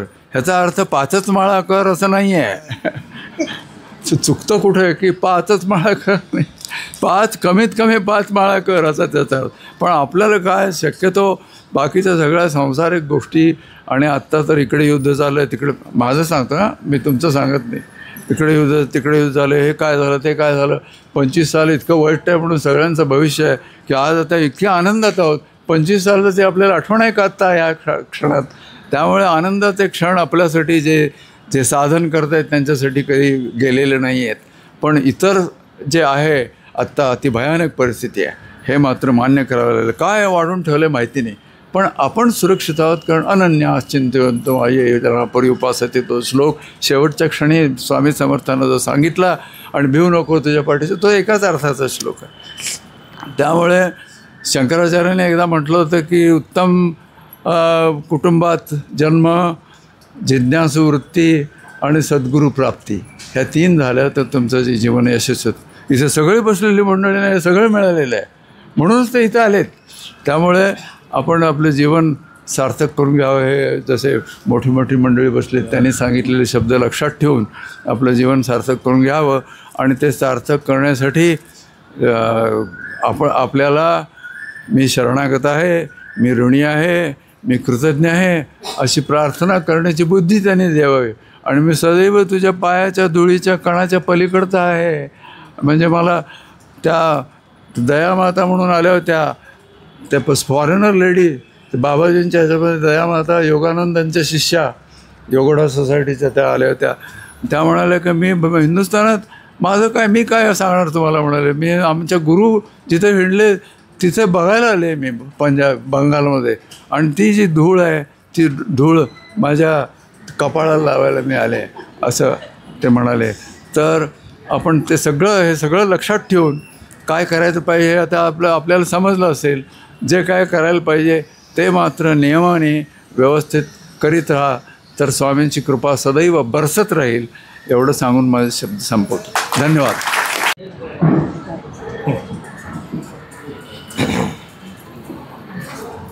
अवधूत चिंतन श्री सत्कार हा फक्त सद्गुरूंचाच करायचा असतो. आज माझा इथे सत्कार करण्यात आला, मला शाल आणि श्रीफल दिलं आहे. तर नाना महाराज नेहमी म्हणायचे की ज्या ठिकाणी आपला सत्कार होतो त्या ठिकाणी सत्कारात मिळालेली जी वस्तू आहे ती त्याच महाराजांना परत करावी. म्हणून मी सत्कारी मिळालेली ही शाल आणि हे श्रीफल मी महाराजांच्या चरणी अर्पण करतो.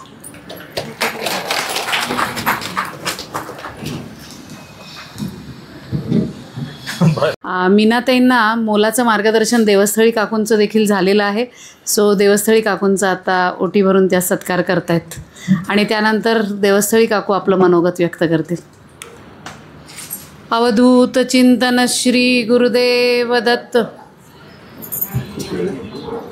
आजचा हा दिवस माझ्या दृष्टीने न भूतो न भविष्यती, कल्पनासुद्धा केली नव्हती मी. मला कोणी आईसारखं स्थान देईल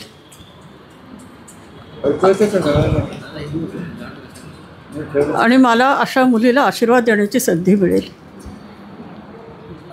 आणि हा दिवससुद्धा इतका सुंदर आहे बघा. आता तिच्या काव्यसंग्रहाबद्दलच बोलायचं तर मलाही 2 ओळी सुचत आहे. शतजन्माची ही पुण्याई आली आपुली फळा, साजरा करूया जन्म सोहळा. कारण आजचा हा दिवस जो आहे तर आजी अमृताचा दिनू, जन्मा येई बाळ जनार्दनू, जणू श्रावणाच्या रिमझिमी सप्तरंगी इंद्रधनू.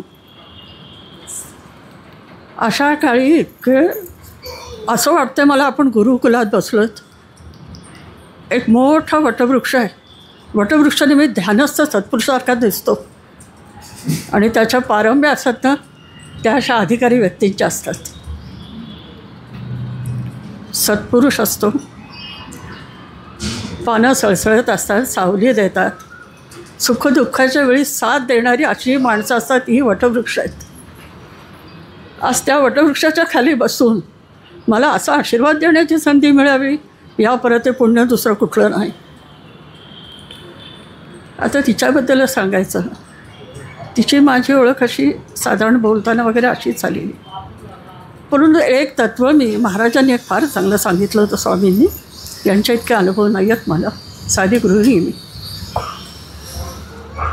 त्यांनी एकच सांगितलं, प्रपंच हा नेहमी नेटका करावा पण परमार्थ हा नेट लावून करा. ते पाळत आलं. आणि दुसरी गोष्ट सांगितली, आपल्याला कुणीही काही सांगायला आलं ना, विचारायला आलं तर पाठी आशीर्वादाचा हात ठेवावा आणि कर म्हणून पुढे हो म्हणून सांगावं. ह्या 2 गोष्टी मी लक्षात ठेवलेल्या आहेत. कुणी आपलं दुःख सांगायला आलं त्याला मी जवळ कुशीत घेते. आईचं ममत्व माझ्या मनी आहे एवढं मी सांगते. तो प्रत्येकाच्या ठिकाणी भाव असतो, मग ते वडील मंडळी असोत माझ्यापेक्षा किंवा लहान असोत. कारण काय हिचं ठेवा मी, तिने मला स्नेहभावाने हे मला तुम्ही वाचून सांगाल का कसं झालं ते. मी म्हटलं देईन ना. अगं शब्दांच्या अशा मी कितीतरी टोपल्या टाकतो, पण असं पुस्तक प्रकाशित व्हायला कृपाच लागते स्वामींची. ज्या अर्थी तू माझ्याकडे आली आहेस त्या अर्थी स्वामींचीच इच्छा काहीतरी 2 शब्द मी सांगावेत. काय असतं ना की ज्या वेळेला एखादं कुणी काही लिहितं ते त्याच्या मनातले भाव असतात आणि ते प्रामाणिक केव्हा असतात, जेव्हा ते आध्यात्मिक जेव्हा काही लिहिलं जातं तेव्हा. हे शब्द जे असतात का साधे असू देत पण ते तुम्हाला देवाच्या चरणापाशी नेणारे असतात, तुम्हाला मार्ग दाखवणारे असतात. मग अशा या काव्यसंग्रहाबद्दल आपण उगीचच काहीतरी सांगावं असं नाही. मी प्रेमभाव हे सांगते. तिचा काव्यसंग्रह संपूर्ण भाव आहे, ईश्वराप्रती निष्ठा आहे, सद्गुरूवरची श्रद्धा आहे, आईच्या प्रती अनन्य साधारण शरणागती या मुलीची मी पाहिली. तिच्या आई ती आई, तिचा आशीर्वाद वेगळाच आहे किती झालं तरी. पण याच ह्या शुभक्षणी मी सांगते, कुठे गेली मी नाही आहे, अशीच लिहिती राहा. आणि आजचा तुझा काव्यसंग्रह जो प्रसिद्ध झाला या थोरा मोठ्यांचे आशीर्वाद आहेत. आणि दुसरं मी आशीर्वाद तुला देणं ते मला जरा अवघड वाटतं आहे. हां आशीर्वाद आणि यशवंत हो, पुढे जात राहा, हळूहळू सुधारणा होत जातात. हां, आणि पुस्तक सगळ्यांनी वाचतीलच सगळेजणं, आणि त्यांच्याकडनं सगळ्यांच्याकडनं तुला आशीर्वाद पण निरोप येतीलच. आता एकच सांगते की ह्या सगळ्यांच्या संपूर्ण यांच्या आपण अनुभव ऐकले सगळ्याचे की मिष्टान नाहीत. हे मिष्टानाचं भोजन घेतल्यानंतर मी जे हे बोलले ते केवळ दही भाताचा एक घास आपण जो देतो तो हिला दिलेला आहे. तुम्ही गोड मानून घेतलं आपल्या सर्वांना. आपण गुरुप्रतिपदेला आपल्या एका गुरुबंधूंच्या तब्येतीत आराम पडावा, त्यांना बरं वाटावं म्हणून सामूहिक प्रार्थना केली होती. स्वामी नेहमी सांगायचे सामूहिक प्रार्थनेत प्रचंड बळ आहे, आणि स्वामी स्वतः उपस्थित असताना जेव्हा आपण ही प्रार्थना करतो तेव्हा ते एक वेगळंच त्याला रूप येतं. तसंच एक चांगली घटना आपल्या परिवारात घडली. उदय तुळापूरकर आणि मिसेस तुळापूरकरना मी पुढे बोलवते. गुरुप्रतिपदेच्या वेळेला त्यांना खूपच बरं नव्हतं, आणि आपण संपूर्ण परिवारातर्फे त्यांच्यासाठी प्रार्थना केलेली होती, आणि आज ते पूर्ण बरे होऊन आपल्या या कार्यक्रमाला आलेले आहेत. अवधूत चिंतन श्री गुरुदेव दत्त. दादा बोलणार आहेत काही? 2 मिनिटं बसून बोलायचं नाही. नमस्कार. मला बसून बोला.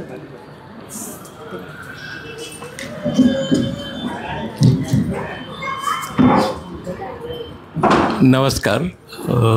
आम्ही बरेच वर्ष बेंगलोरला होतो, 20-1 वर्ष, आणि बेंगलोरचा जो भक्त परिवार आहे आज मिस करतो आहे त्यांचा तिथला कार्यक्रम.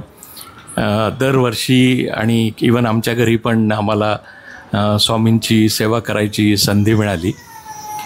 मी इथे पुण्यामध्ये शिफ्ट झालो 3-4 महिन्यापूर्वी, आणि ज्या शिफ्टिंगच्या याच्यामध्येच मला श्वासाचा खूप त्रास होऊन, आणि हे मी तसंही ऑन ॲक्टिव्ह डायलिसिस आहे, पण हार्टचा खूप मोठा प्रॉब्लेम झाला, आणि मग त्या कॉम्प्लिकेशन्समध्ये बायपास सर्जरी करावी लागली. तर त्यावेळेस आपल्या स्वामी परिवारांनी जे आमच्यासाठी केलं ते खरंच म्हणजे त्याच्यासाठी मला आभार मानायला शब्द नाहीत. जी काय होती ती स्वामींची कृपा होती.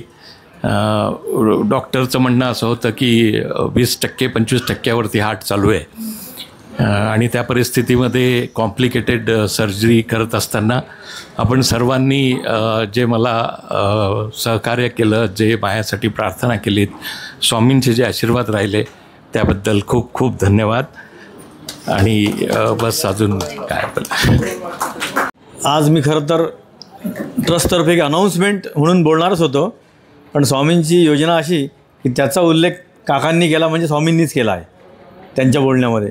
तो म्हणजे असा की आज आपण स्वामींचा 98वा वाढदिवस साजरा करतो आहे. त्यानिमित्त सर्व गुरुबंधू भगिनींना शुभेच्छा. परंतु आपण जून 27मध्ये स्वामींची जन्मशताब्दी मोठ्या प्रमाणात साजरी करणार आहोत. आणि लकीली की याचा अनाऊन्समेंट अभयदादा म्हटले की तू पुण्यापासून सुरुवात कर, तर आज मी इथे अनाऊन्स करतो ऑफिशियली. आणि 9 जुलैला याच्याबद्दल मी बोलणारच आहे आपल्या मीटिंगमध्ये त्या आश्रमावरती. आणि अभयदादा म्हटला की तुला जे काय करायचं ते तू कर, तर त्याप्रमाणे मी 100 आयडियाज माझ्या तयार आहेत बरं का. परंतु हा कार्यक्रम कोणी एक जण किंवा ट्रस्टी करणार नाहीच आहेत. हा कार्यक्रम सगळ्यांनी मिळून करायचा आहे. त्यामुळे मी आज असं आवाहन करतो आहे सगळ्यांना की तुम्हाला आधी सांगतो की हा कार्यक्रम कसा असेल. जून 26पासून हा कार्यक्रम सुरू होईल.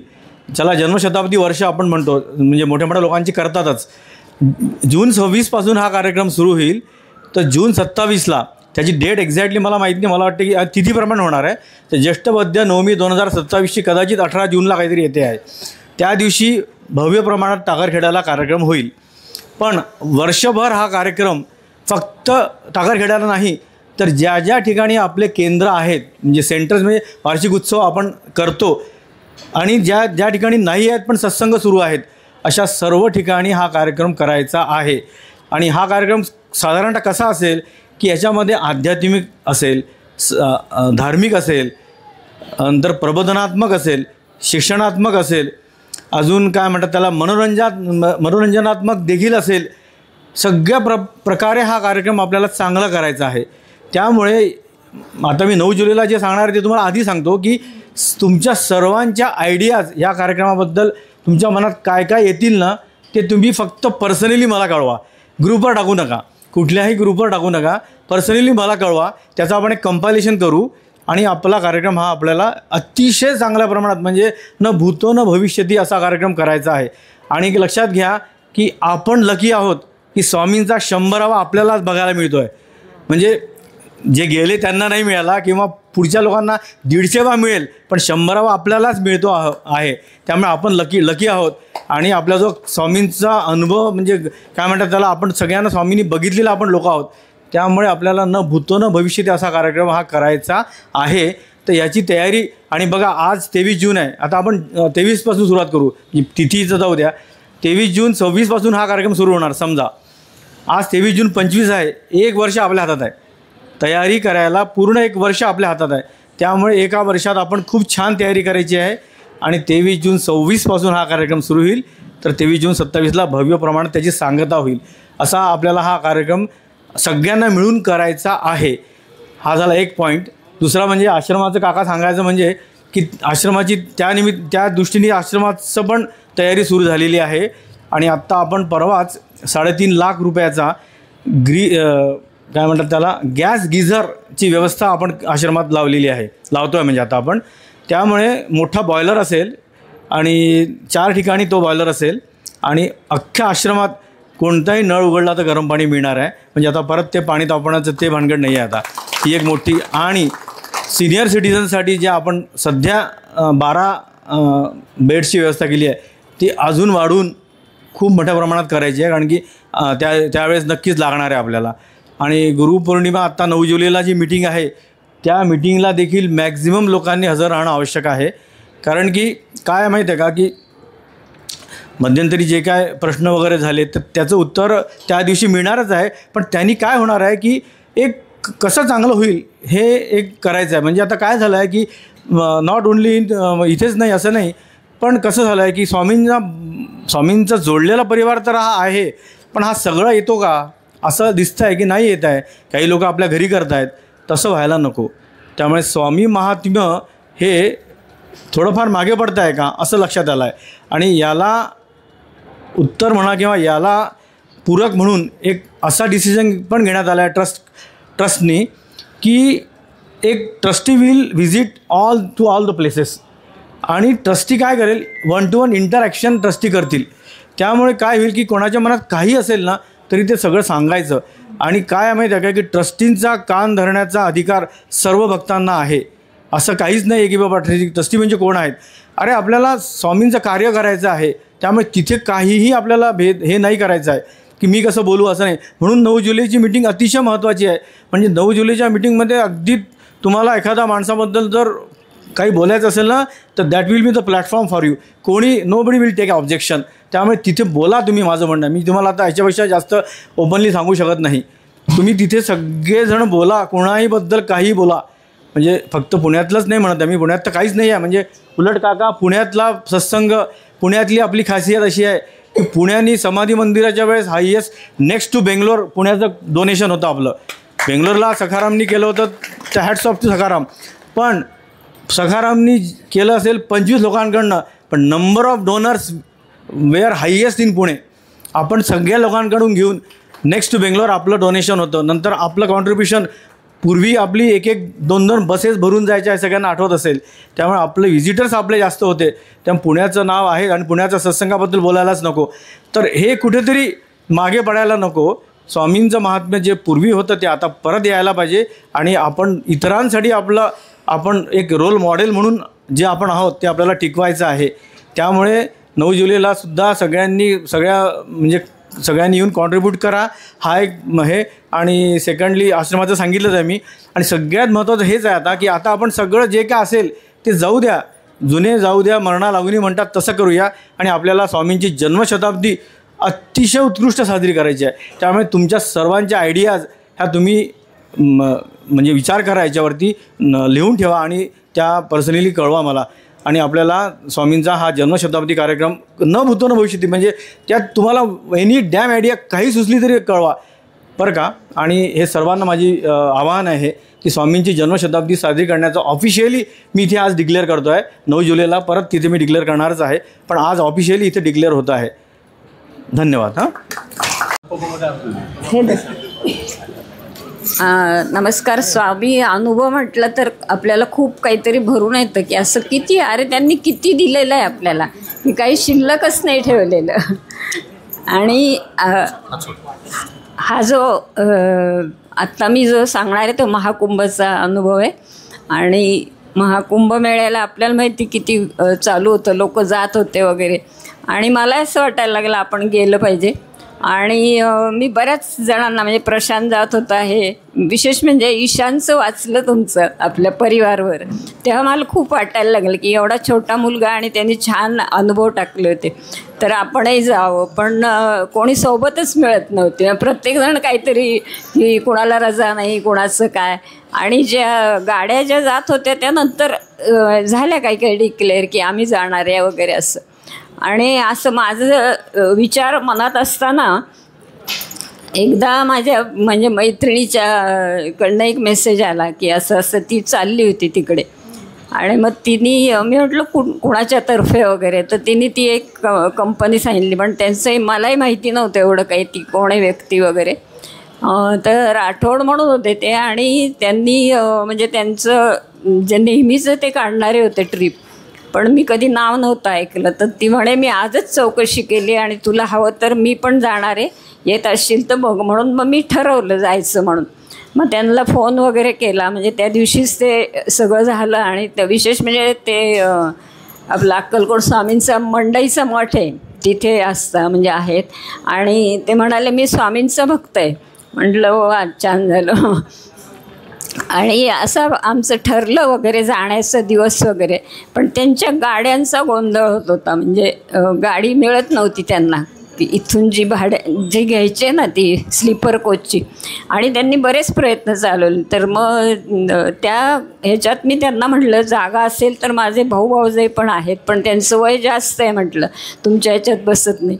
ते म्हणे ठीक आहे मी बघतो. मग ते भावाला भेटले तिकडे डहाणूकर कॉलनीत. तर ते दोघंही फिट आहेत तसे, म्हणजे भाऊ आता 82चा आहे आणि भाऊजाई माझे 78 आत्ता आलेत ते. तर त्यांना पण त्यांनी ठरवलं की येऊ देत, काही हरकत नाही. आणि पैशाचा हप्ते पहिला दिला वगैरे सगळं झालं. पण नंतर काय झालं की त्यांना गाडी मिळेना म्हणून ते अगदी हवालदिल झाले होते. आणि त्या दिवशी मी त्यांना फोन केला, म्हटलं तुम्ही दुसरे हे घ्यायला गेला नाहीत भावाकडे? नाही म्हणे काय झालं आहे, गाडीचा जरा गोंधळ झाला आहे अमुक तमुक. तर मी म्हटलं तुम्ही कशाला एवढी चिंता करता, अशक्यही शक्य करतील स्वामी. म्हटले ना स्वामींनी, तुम्ही स्वामींचे. आणि त्यांना विशेष म्हणजे त्यांना इंदोरून गाडी मिळाली एक, आणि आमची सोय झाली. जरा आता थोडीफार गैरसोय वगैरे होतेच प्रवासात, तो प्रश्न नाही. सगळं त्यांनी जे त्यांच्या ह्याच्यात होतं शेड्यूलमध्ये ते सगळं दाखवलं वगैरे. काशीतही आमचं दर्शन व्यवस्थित झालं. आणि शेवटी जेव्हा ते आम्ही शेवटचा दिवस होता इथे येताना, तर त्यांचं दुपारची जेवणं वगैरे झाली. आणि मग त्यांनी नंतर प्रत्येकजण त्यांच्याबरोबर जे यात्रेला गेले होते ह्याच्या अगोदर पण, तर त्यांचे म्हणजे आपलं हार वगैरे दिले, हे केलं. आणि मग नंतर मला हाका मारली त्यांनी. तर मी म्हटलं यांनी आपल्याला कशाला, आपण तर पहिल्यांदाच आलो. तर त्यांनी असं सांगितलं, म्हणजे ते ऐकून म्हणजे मला फक्त स्वामींनीच हे केलं हे एवढं कळतं. कारण मी जायच्या आधी त्यांना चिठ्ठी टाकली होती की स्वामी मी जाऊ का, म्हणजे असं. तर त्याप्रमाणे त्यांचा होकार आला होता. तर स्वामी म्हटलं तुम्ही आहातच बरोबर, काही प्रश्न नाही. आणि असं असताना त्यांनी तिथे मला बोलवलं आणि ते एका बाईंच्या हस्ते हार घालून शाल दिली, शाल घातली. आणि म्हणे की ह्या होते आमच्या गाडीमध्ये स्वामी भक्त, म्हणून म्हणे आमची यात्रा हे झाली. पण म्हणजे मी त्या क्षणाला स्वामींना म्हटलं स्वामी हे तुमचं सगळं तुमच्यामुळं हे सगळं झालेलं आहे, पण मला हा मोठेपणा नको आहे. कारण हे तुम्ही होता म्हणून हे सगळं साध्य झाली, आमची ट्रीप म्हणा किंवा जी यात्रा जी आहे ती सफल झाली. आणि अक्षरशः मी स्वामींना साष्टांग दंडवत घातला आणि हे केलं की म्हणजे मला ही योग्यता नाही आहे माझी, हे तुमच्यामुळे झालेलं आहे सगळं, हे मान्य केलं मी मनाशी.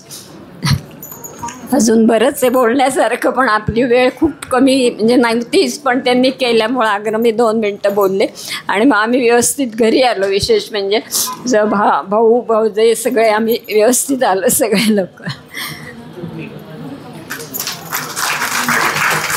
कुमकुम केशरा हिरे जडिता मुक्त शोभा तोभरा ओझुळती नोपुरे चरणी घागरिया. जय देव जय मंगलमूर्ती श्री मंगलमूर्ती दर्शन. नाथा घरी नाचे माझा सखा पांडुरंग, अबीर गुलाल उधळीत रंग. नाथा घरी नाचे माझा सखा पांडुरंग, उंबरठ्यासी कैसे शिवू आम्ही जातीहीन. उंबरठ्यासी कैसे शिवू आम्ही यातीहीन. रूप तुझे कैसे पाहू त्यात आम्ही दीन. रूप तुझे कैसे पाहू त्यात आम्ही दीन. पायरीसी होऊ दंग गावुनी अभंग. नाथा घरी नाचे माझा सखा पांडुरंग. नाथा घरी नाचे माझा सखा पांडुरंग. वाळवंटी गाऊ आम्ही वाळवंटी नाचू. वाळवंटी गाऊ आम्ही वाळवंटी नाचू. चंद्रभागेच्या पाण्याने अंग अंग न्हाऊ. चंद्रभागेच्या पाण्याने अंग अंग न्हाऊ. विठ्ठलाचे नाम घेऊ विठ्ठलाचे नाम घेऊ होऊनी निसंग.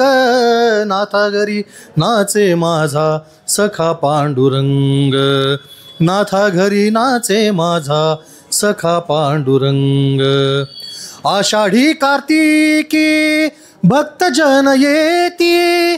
आषाढी कार्तिकी भक्तजन येती. पंढरीच्या वाळवंटी संत गोळा होती. पंढरीच्या वाळवंटी संत गोळा होती. चोखा म्हणे नाम घेता चोखा म्हणे नाम घेता भक्त होती दंग. नाथा घरी नाचे माझा सखा पांडुरंग. नाथा घरी नाचे माझा सखा पांडुरंग. अबीर गुलाल उधळीत रंग. अबीर गुलाल उधळीत रंग. नाथा घरी नाचे माझा सखा पांडुरंग. नाथा घरी नाचे माझा नाथा घरी नाचे माझा नाथा घरी नाचे माझा सखा पांडुरंग. पंढरीनाथ महाराज की जय.